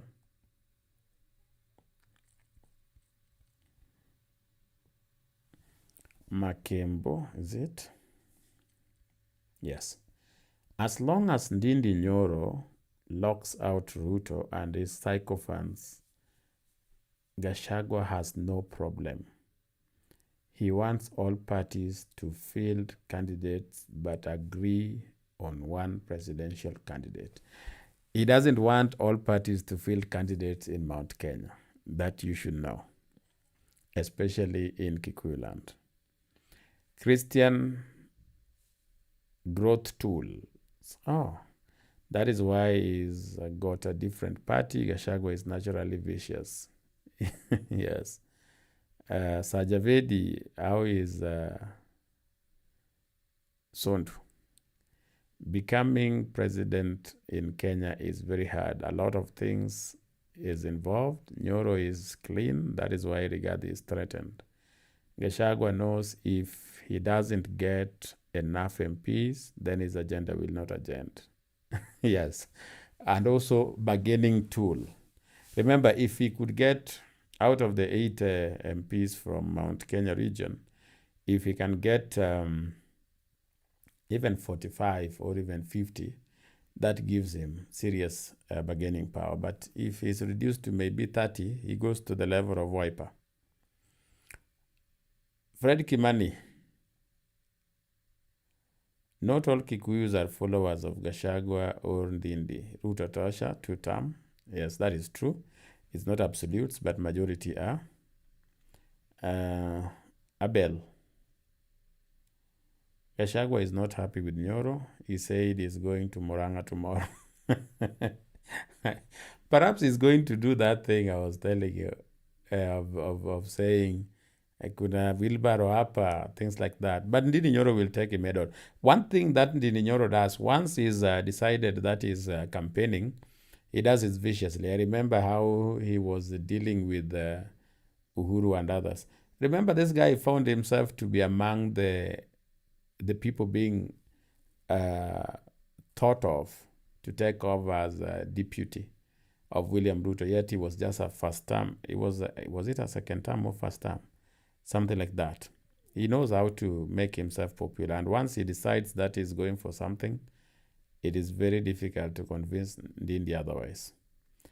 I am Jesse Jim. I've noticed the opposition, specifically Martha Karua, calling upon ICC to review the status of charges against President Ruto, but conveniently leaving out Uhuru. It is dead on arrival.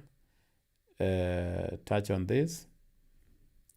This is not a big deal, not new, not that it's not a big deal, it's a big deal, but it is not new. She started this long time ago, actually. There are people who, when Uhuru Kenyatta was, because remember, it's Uhuru Kenyatta who left first, before Ruto left. There are people who wanted Ruto to be jailed. And they pushed for this revival of the case because they believed that should that happen, it is going to distract Ruto from campaigning and, of course, thereby removing him from the 2027 race. It is political. It's okay. It's expected. But reviving cases at ICC don't work the way Martha Karua thinks. Remember, you must know why those cases didn't go through. So unless those circumstances change, it is difficult. If today the courts left me that there is no evidence to jail me or to convict me, then you can't go and ask them to go and check into the evidence that had already been provided. The court would have communicated and said that the evidence that we have here, and it was not a one judge, so it's a bench, the evidence we have here is not sufficient to convict this person. So unless you are bringing in new discovery, new evidence, you can't revive the case. They would want to. Actually, somebody like Martha would really want to. Cleophas Migiro. I saw him talking pictures on the wall. I don't know what you're saying, but it's okay. Karibu. Inagol, I like the way you handle the abusive one. At least is one of our listeners. Yeah, that is the beauty. He tuned in. There's one here that was more abusive than this Samuel Bugwa. There's another one who usually spams the comment section, comments 30 times. insulting people. But you see, I told you, in as much as you differ with people, listen to them. So, in as much as I disagree with the characterization, but there are listeners here, and we cannot just have listeners who are saying, yes, sir. Okay. We don't see how those two wamekosana. It's not possible. Yeah, William Ruto feels betrayed by Ndindi. It's the other way around. Ndindi feels that William should understand that he needs to survive politically. It's a case of where you tell a friend of yours that nothing personal, it's just business. But at that time, you've done something that is actually disadvantaging the other. So for Ndindi, he feels like if he associates with William Ruto, his chances of getting re-elected are very slim, and he's ambitious. He wants to be elected. But William Ruto is arguing that we are in this together. We purposely said we want to achieve this and this. I thought that even if I was going to remain with 3 people, Ndindi Nyoro would be one of them remaining with me because he believed in my idea and is a young person, and there's still time for him. The same thing he was telling Nani? He was telling our friend Aisha. I shared with you, but Aisha was like, this time I put my interest ahead of yours. So at times, ladies and gentlemen, it becomes very difficult, very, very difficult, because at the core of every one of us, we love ourselves first. It's very rare to find people putting the interest of the nation ahead. I don't want to appear like I am so passionate about William Ruto, but I can tell you that if you tuned in to watch how William Ruto was engaging Kenyans on matters health, then I can tell you without fear of contradiction, ladies and gentlemen, and if I'm wrong, you can correct me on this. I've not been here for a long time. I've not lived in this country for a long time. There are people who have lived here longer. But the presidents I have seen, the ones that I have actually now said I've lived under as maybe a teenager or somebody who at least understands, I have not seen one who is passionate about the future of the country as William Ruto is. He is concerned with the welfare of the country. When he says that he doesn't take it for granted that God gave him the opportunity to be president, there are those who take that as just a talk. But those who work with William Ruto would tell you that the man barely sleeps, because he tells them there is a Kenyan somewhere today. As you are spoiled for choices of what to eat, as you are trying to cut calories, today I'm not going to eat this. The doctor was saying I should not eat this. There is a Kenyan somewhere today who do not have those options, who don't know how they are going to eat tomorrow. And today they have not eaten anything. He says that keeps him awake, because he feels like he has been given this opportunity to fix that. And so he expected that there are people who are willing to stand by him no matter what. People who are also going to be as passionate about the country, because he cannot do it alone. Trust me, anytime you try to change a country, the status quo will fight back. That is guaranteed. Human beings only pray for change if that change does not affect them. In In Africa, we have a popular saying. I'm just transliterating. There is a saying that when the challenge, or when there is a funeral at your brother's, then you are there saying, you will be okay. This is not the end of the world. Everything will be fine. You know, my friend. But when you lose someone, you who was giving those consolation cries as if you don't know any of those words. So that is how, anyway,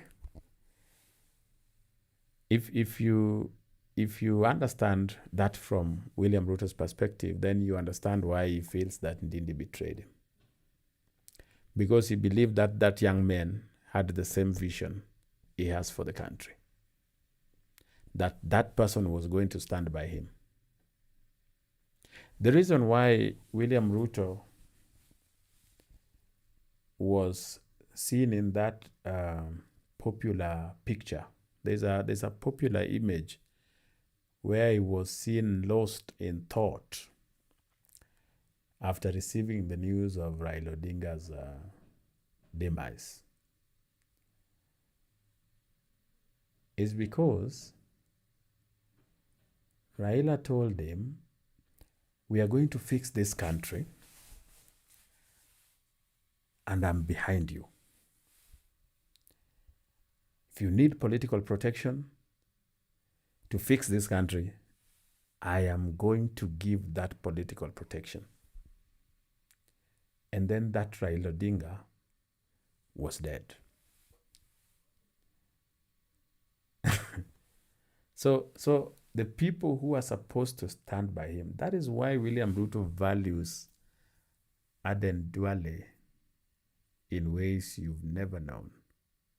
Because he knows that no matter what the circumstance is, Aden Duale will stand by him. It doesn't matter what Duale is losing. He doesn't care. He will stand by Ruto.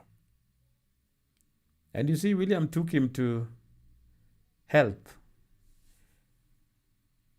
And you heard people talking there. These doctors and others are saying he has brought order there. He has brought order. It's not perfect, but he has brought order there. Let us finish these comments so that we conclude. There is Donald G7. Sifuna's goose is cooked. Ndindi Nyoro is more of a future prospect than him. His best path would have been under the UDA ODM post 2032. William Ruto's base want nothing to do with Sifuna in future. Yeah, he went too close to the sun anyway. Though it's not as if he can't be forgiven, Donald. This is politics. If Sifuna today said, I'm going back to ODM or to support William Ruto, he will be impressed. Only that they won't trust him for something serious. Mozella. Politics is played sometime in reverse. Ruto may choose to look like they are not friends with Ndindi just to outsmart his opponents. I don't know. Ruto doesn't do that kind of politics, but I could be wrong. Afande Hassan. Gachaga's medicine is another Nyoro. Okay. Kimutai. I have seen the press from Martha Karua, and I am convinced they are using the Linda Mwananchi to bait the broad-based to Gunism and bring the ICC angle. And ICC angle is not very easy to bring through this, because you see, Kimutai, are you still there? Kimutai is 76-40. Are you still there? I'm concluding. I promise I'm concluding. I know it is late here in Kenya. I'm concluding. So are you still there? You see, when when you want to bring ICC into these things, the court actually has problems of its own. But let's say Kimutai, you wanted to bring ICC into Kenya to investigate these crimes against humanity, because that is what they deal with. And I saw the people arguing that what was organized in Homa Bay was a genocide. The problem is the people who are bringing ICC would be seen with pistol and pangas taking them from a vehicle and saying they are going to colonize Homa Bay. It can't work that way. If you come to equity, you must come with a clean hand. I think you, Abdi, says is satisfied. Abel, sir, there is the issue of Homa Bay. I heard Natembeya saying he's going back there. Tell us about this country. My advice, I was talking to Natembeya as a friend today. He was explaining to me the ordeal. And my advice was that just go back. Don't just go back to prove a point. You will not prove a point. Put yourself in the shoes of Luos. I just want to say this. Put yourself in the shoes of Luos. For years, they have voted for Raila Odinga. But before that, they were voting for Jaramogi. These two leaders, because of their positions, it saw Luos being designated as hostile. And so investment in Luoland is 10% of investment in the small Kisii. If you had money today, you would rather invest in Western or Kisii than invest in Luoland, not because there are no clients, but because you are not sure it will survive. These people have been treated and conditioned to be violent. As such, also, they have gotten leaders who didn't care to do anything substantive for the people, because politics was about heroism, showing that you are powerful and other things. But ladies and gentlemen, ask yourself, you reach a situation where Raila himself says we have made an about turn as a community. We want to focus on economic development. Anything else will be at bay. And then you see a president who has said that even though you didn't vote for me, I am going to do things for you because you are also Kenyans. And then you get on top of a vehicle and you say, because Luos are not going for the demos, they have lost their ways and you are coming to colonize them. I'm not kidding. We are coming to colonize Homa Bay. And then you carry weapons, visibly seen, guns, machetes, etc. You are going to colonize Luos. I can tell you, if you are a friend of Natembeya, tell him to just go there. Say what he wants to say. But if he's going to prove a point, no, that may not happen. That I can tell you. I've been a Luo since I was born, and I know how they act when they choose to. So if you tell them you are now coming to prove a point, it will be worse. And there is no need, in my opinion, because they are not going to vote for opposition anyway. That is also not there. So you can't force them to. Victor Sawe. Victor, thank you so much. Victor joined as a member. There are those of you who asked, how can we help? How can we chip in? I said click the join. If you join, there is how you can help this channel grow. That is voluntarily. Victor joined. Victor, thank you so much. And he also gave us some super chat. I really appreciate. And thanks for your continued support. And others, you can join Victor by joining. That is only if it is possible from your end. Contributing in terms of engagement and others is support enough anyway. Titus, blood-based analysis as always. God. Anyway, it's just I'm just a mole.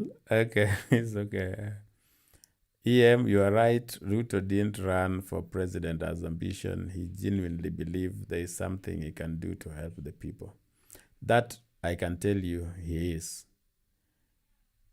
That is why he's not looking at Kenya from what do I do between now and no. It's like, can we set a base?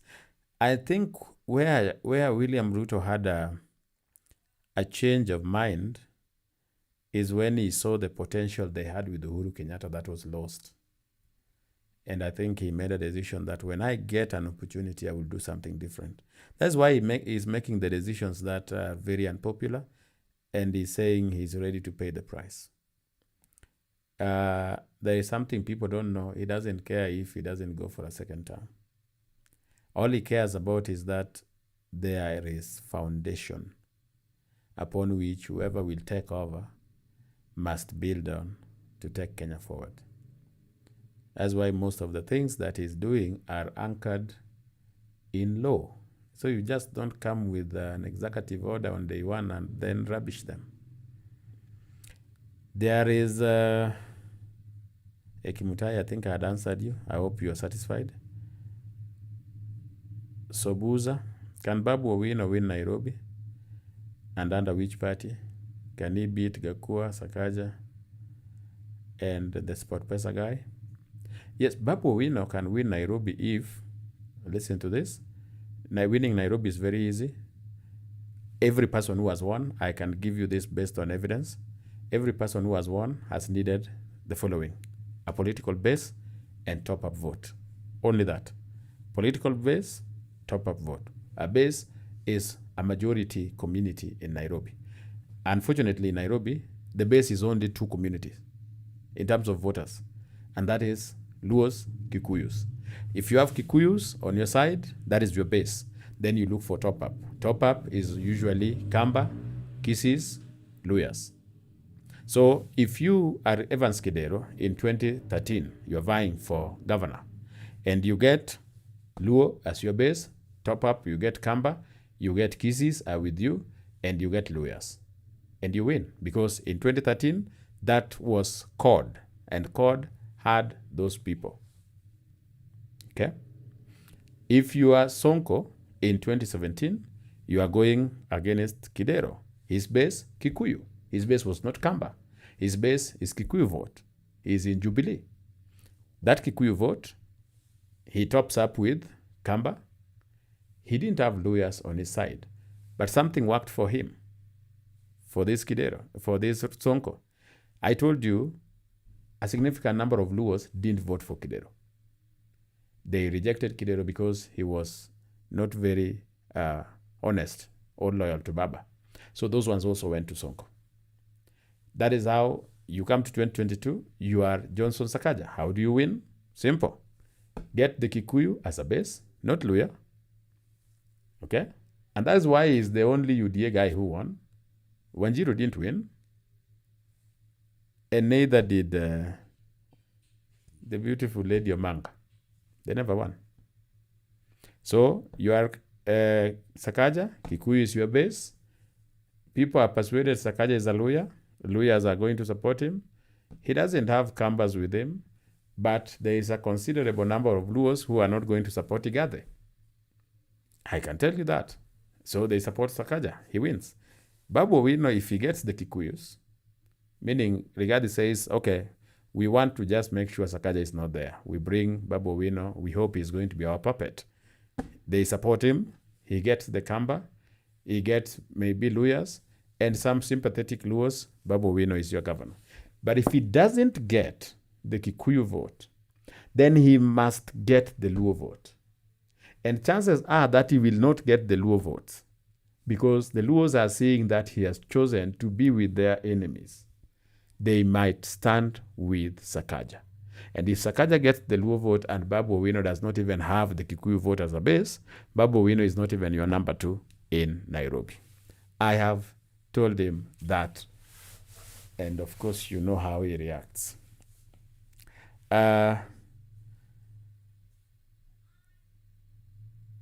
Kimutai is saying, I think this is encouraging. Kimutai, you can join if you believe this is me. Afande Hassan, trust me, Kababu will not win the Nairobi. Kimutai is saying, premium content getting for free. I usually use your point of view to argue, and people think I'm very intelligent. You are intelligent. Stealing points to argue is not easy. So it must be that you yourself, you know what to do. But I encourage you that if you feel like you're getting premium value, you can join Sawe as a member. Is a small token anyway. John Kimani. Gachagua has just said today he will come to Yemen one of these good days. Let's see. And he hasn't said he will conquer you, but tuone mtafanya nini.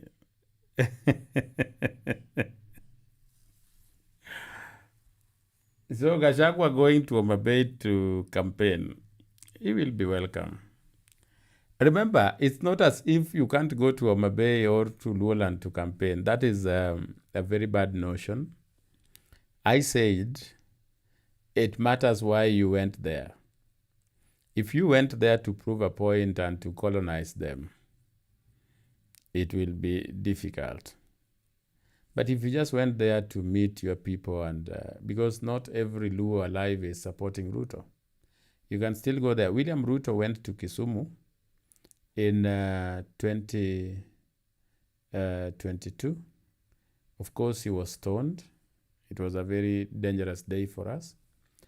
But he went nonetheless and spoke. He went to Omabay, did the same. You can still go, talk. Okay? Kimani, you are being told by Abel, this is just a discussion. Kimani is saying, no. This is a propaganda machine. Okay. You believe this channel is a propaganda machine. But you see, Kimani, just to be fair, if what I'm saying is not backed by facts, the easiest thing to do here is just to say, you said this and it was a lie, you said this and it was a lie, you said this and it was a lie. You are simply here to run a narrative. That is false. You would have called me out. The audience here is very intelligent. They would be like, oh, wow. Kumbe huyu ni mtu wa propaganda hapa. But you see now, if you come and say this is a propaganda machine, munatubeba ufala and other things, and you are actually really annoyed, and you can't point out what is being said, that is not true. Saying that Luos are not very appreciative of people who are going to force them in the name, to return them to the street by force like Orengo, etc. Is that kuwabeba ufala? Would you allow that where you are? Somebody says he's coming to colonize you and then carries weapons and comes there and start causing violence. So what were you supposed to do? Anyway, I'm not rationalizing what happened. We have done every comment here.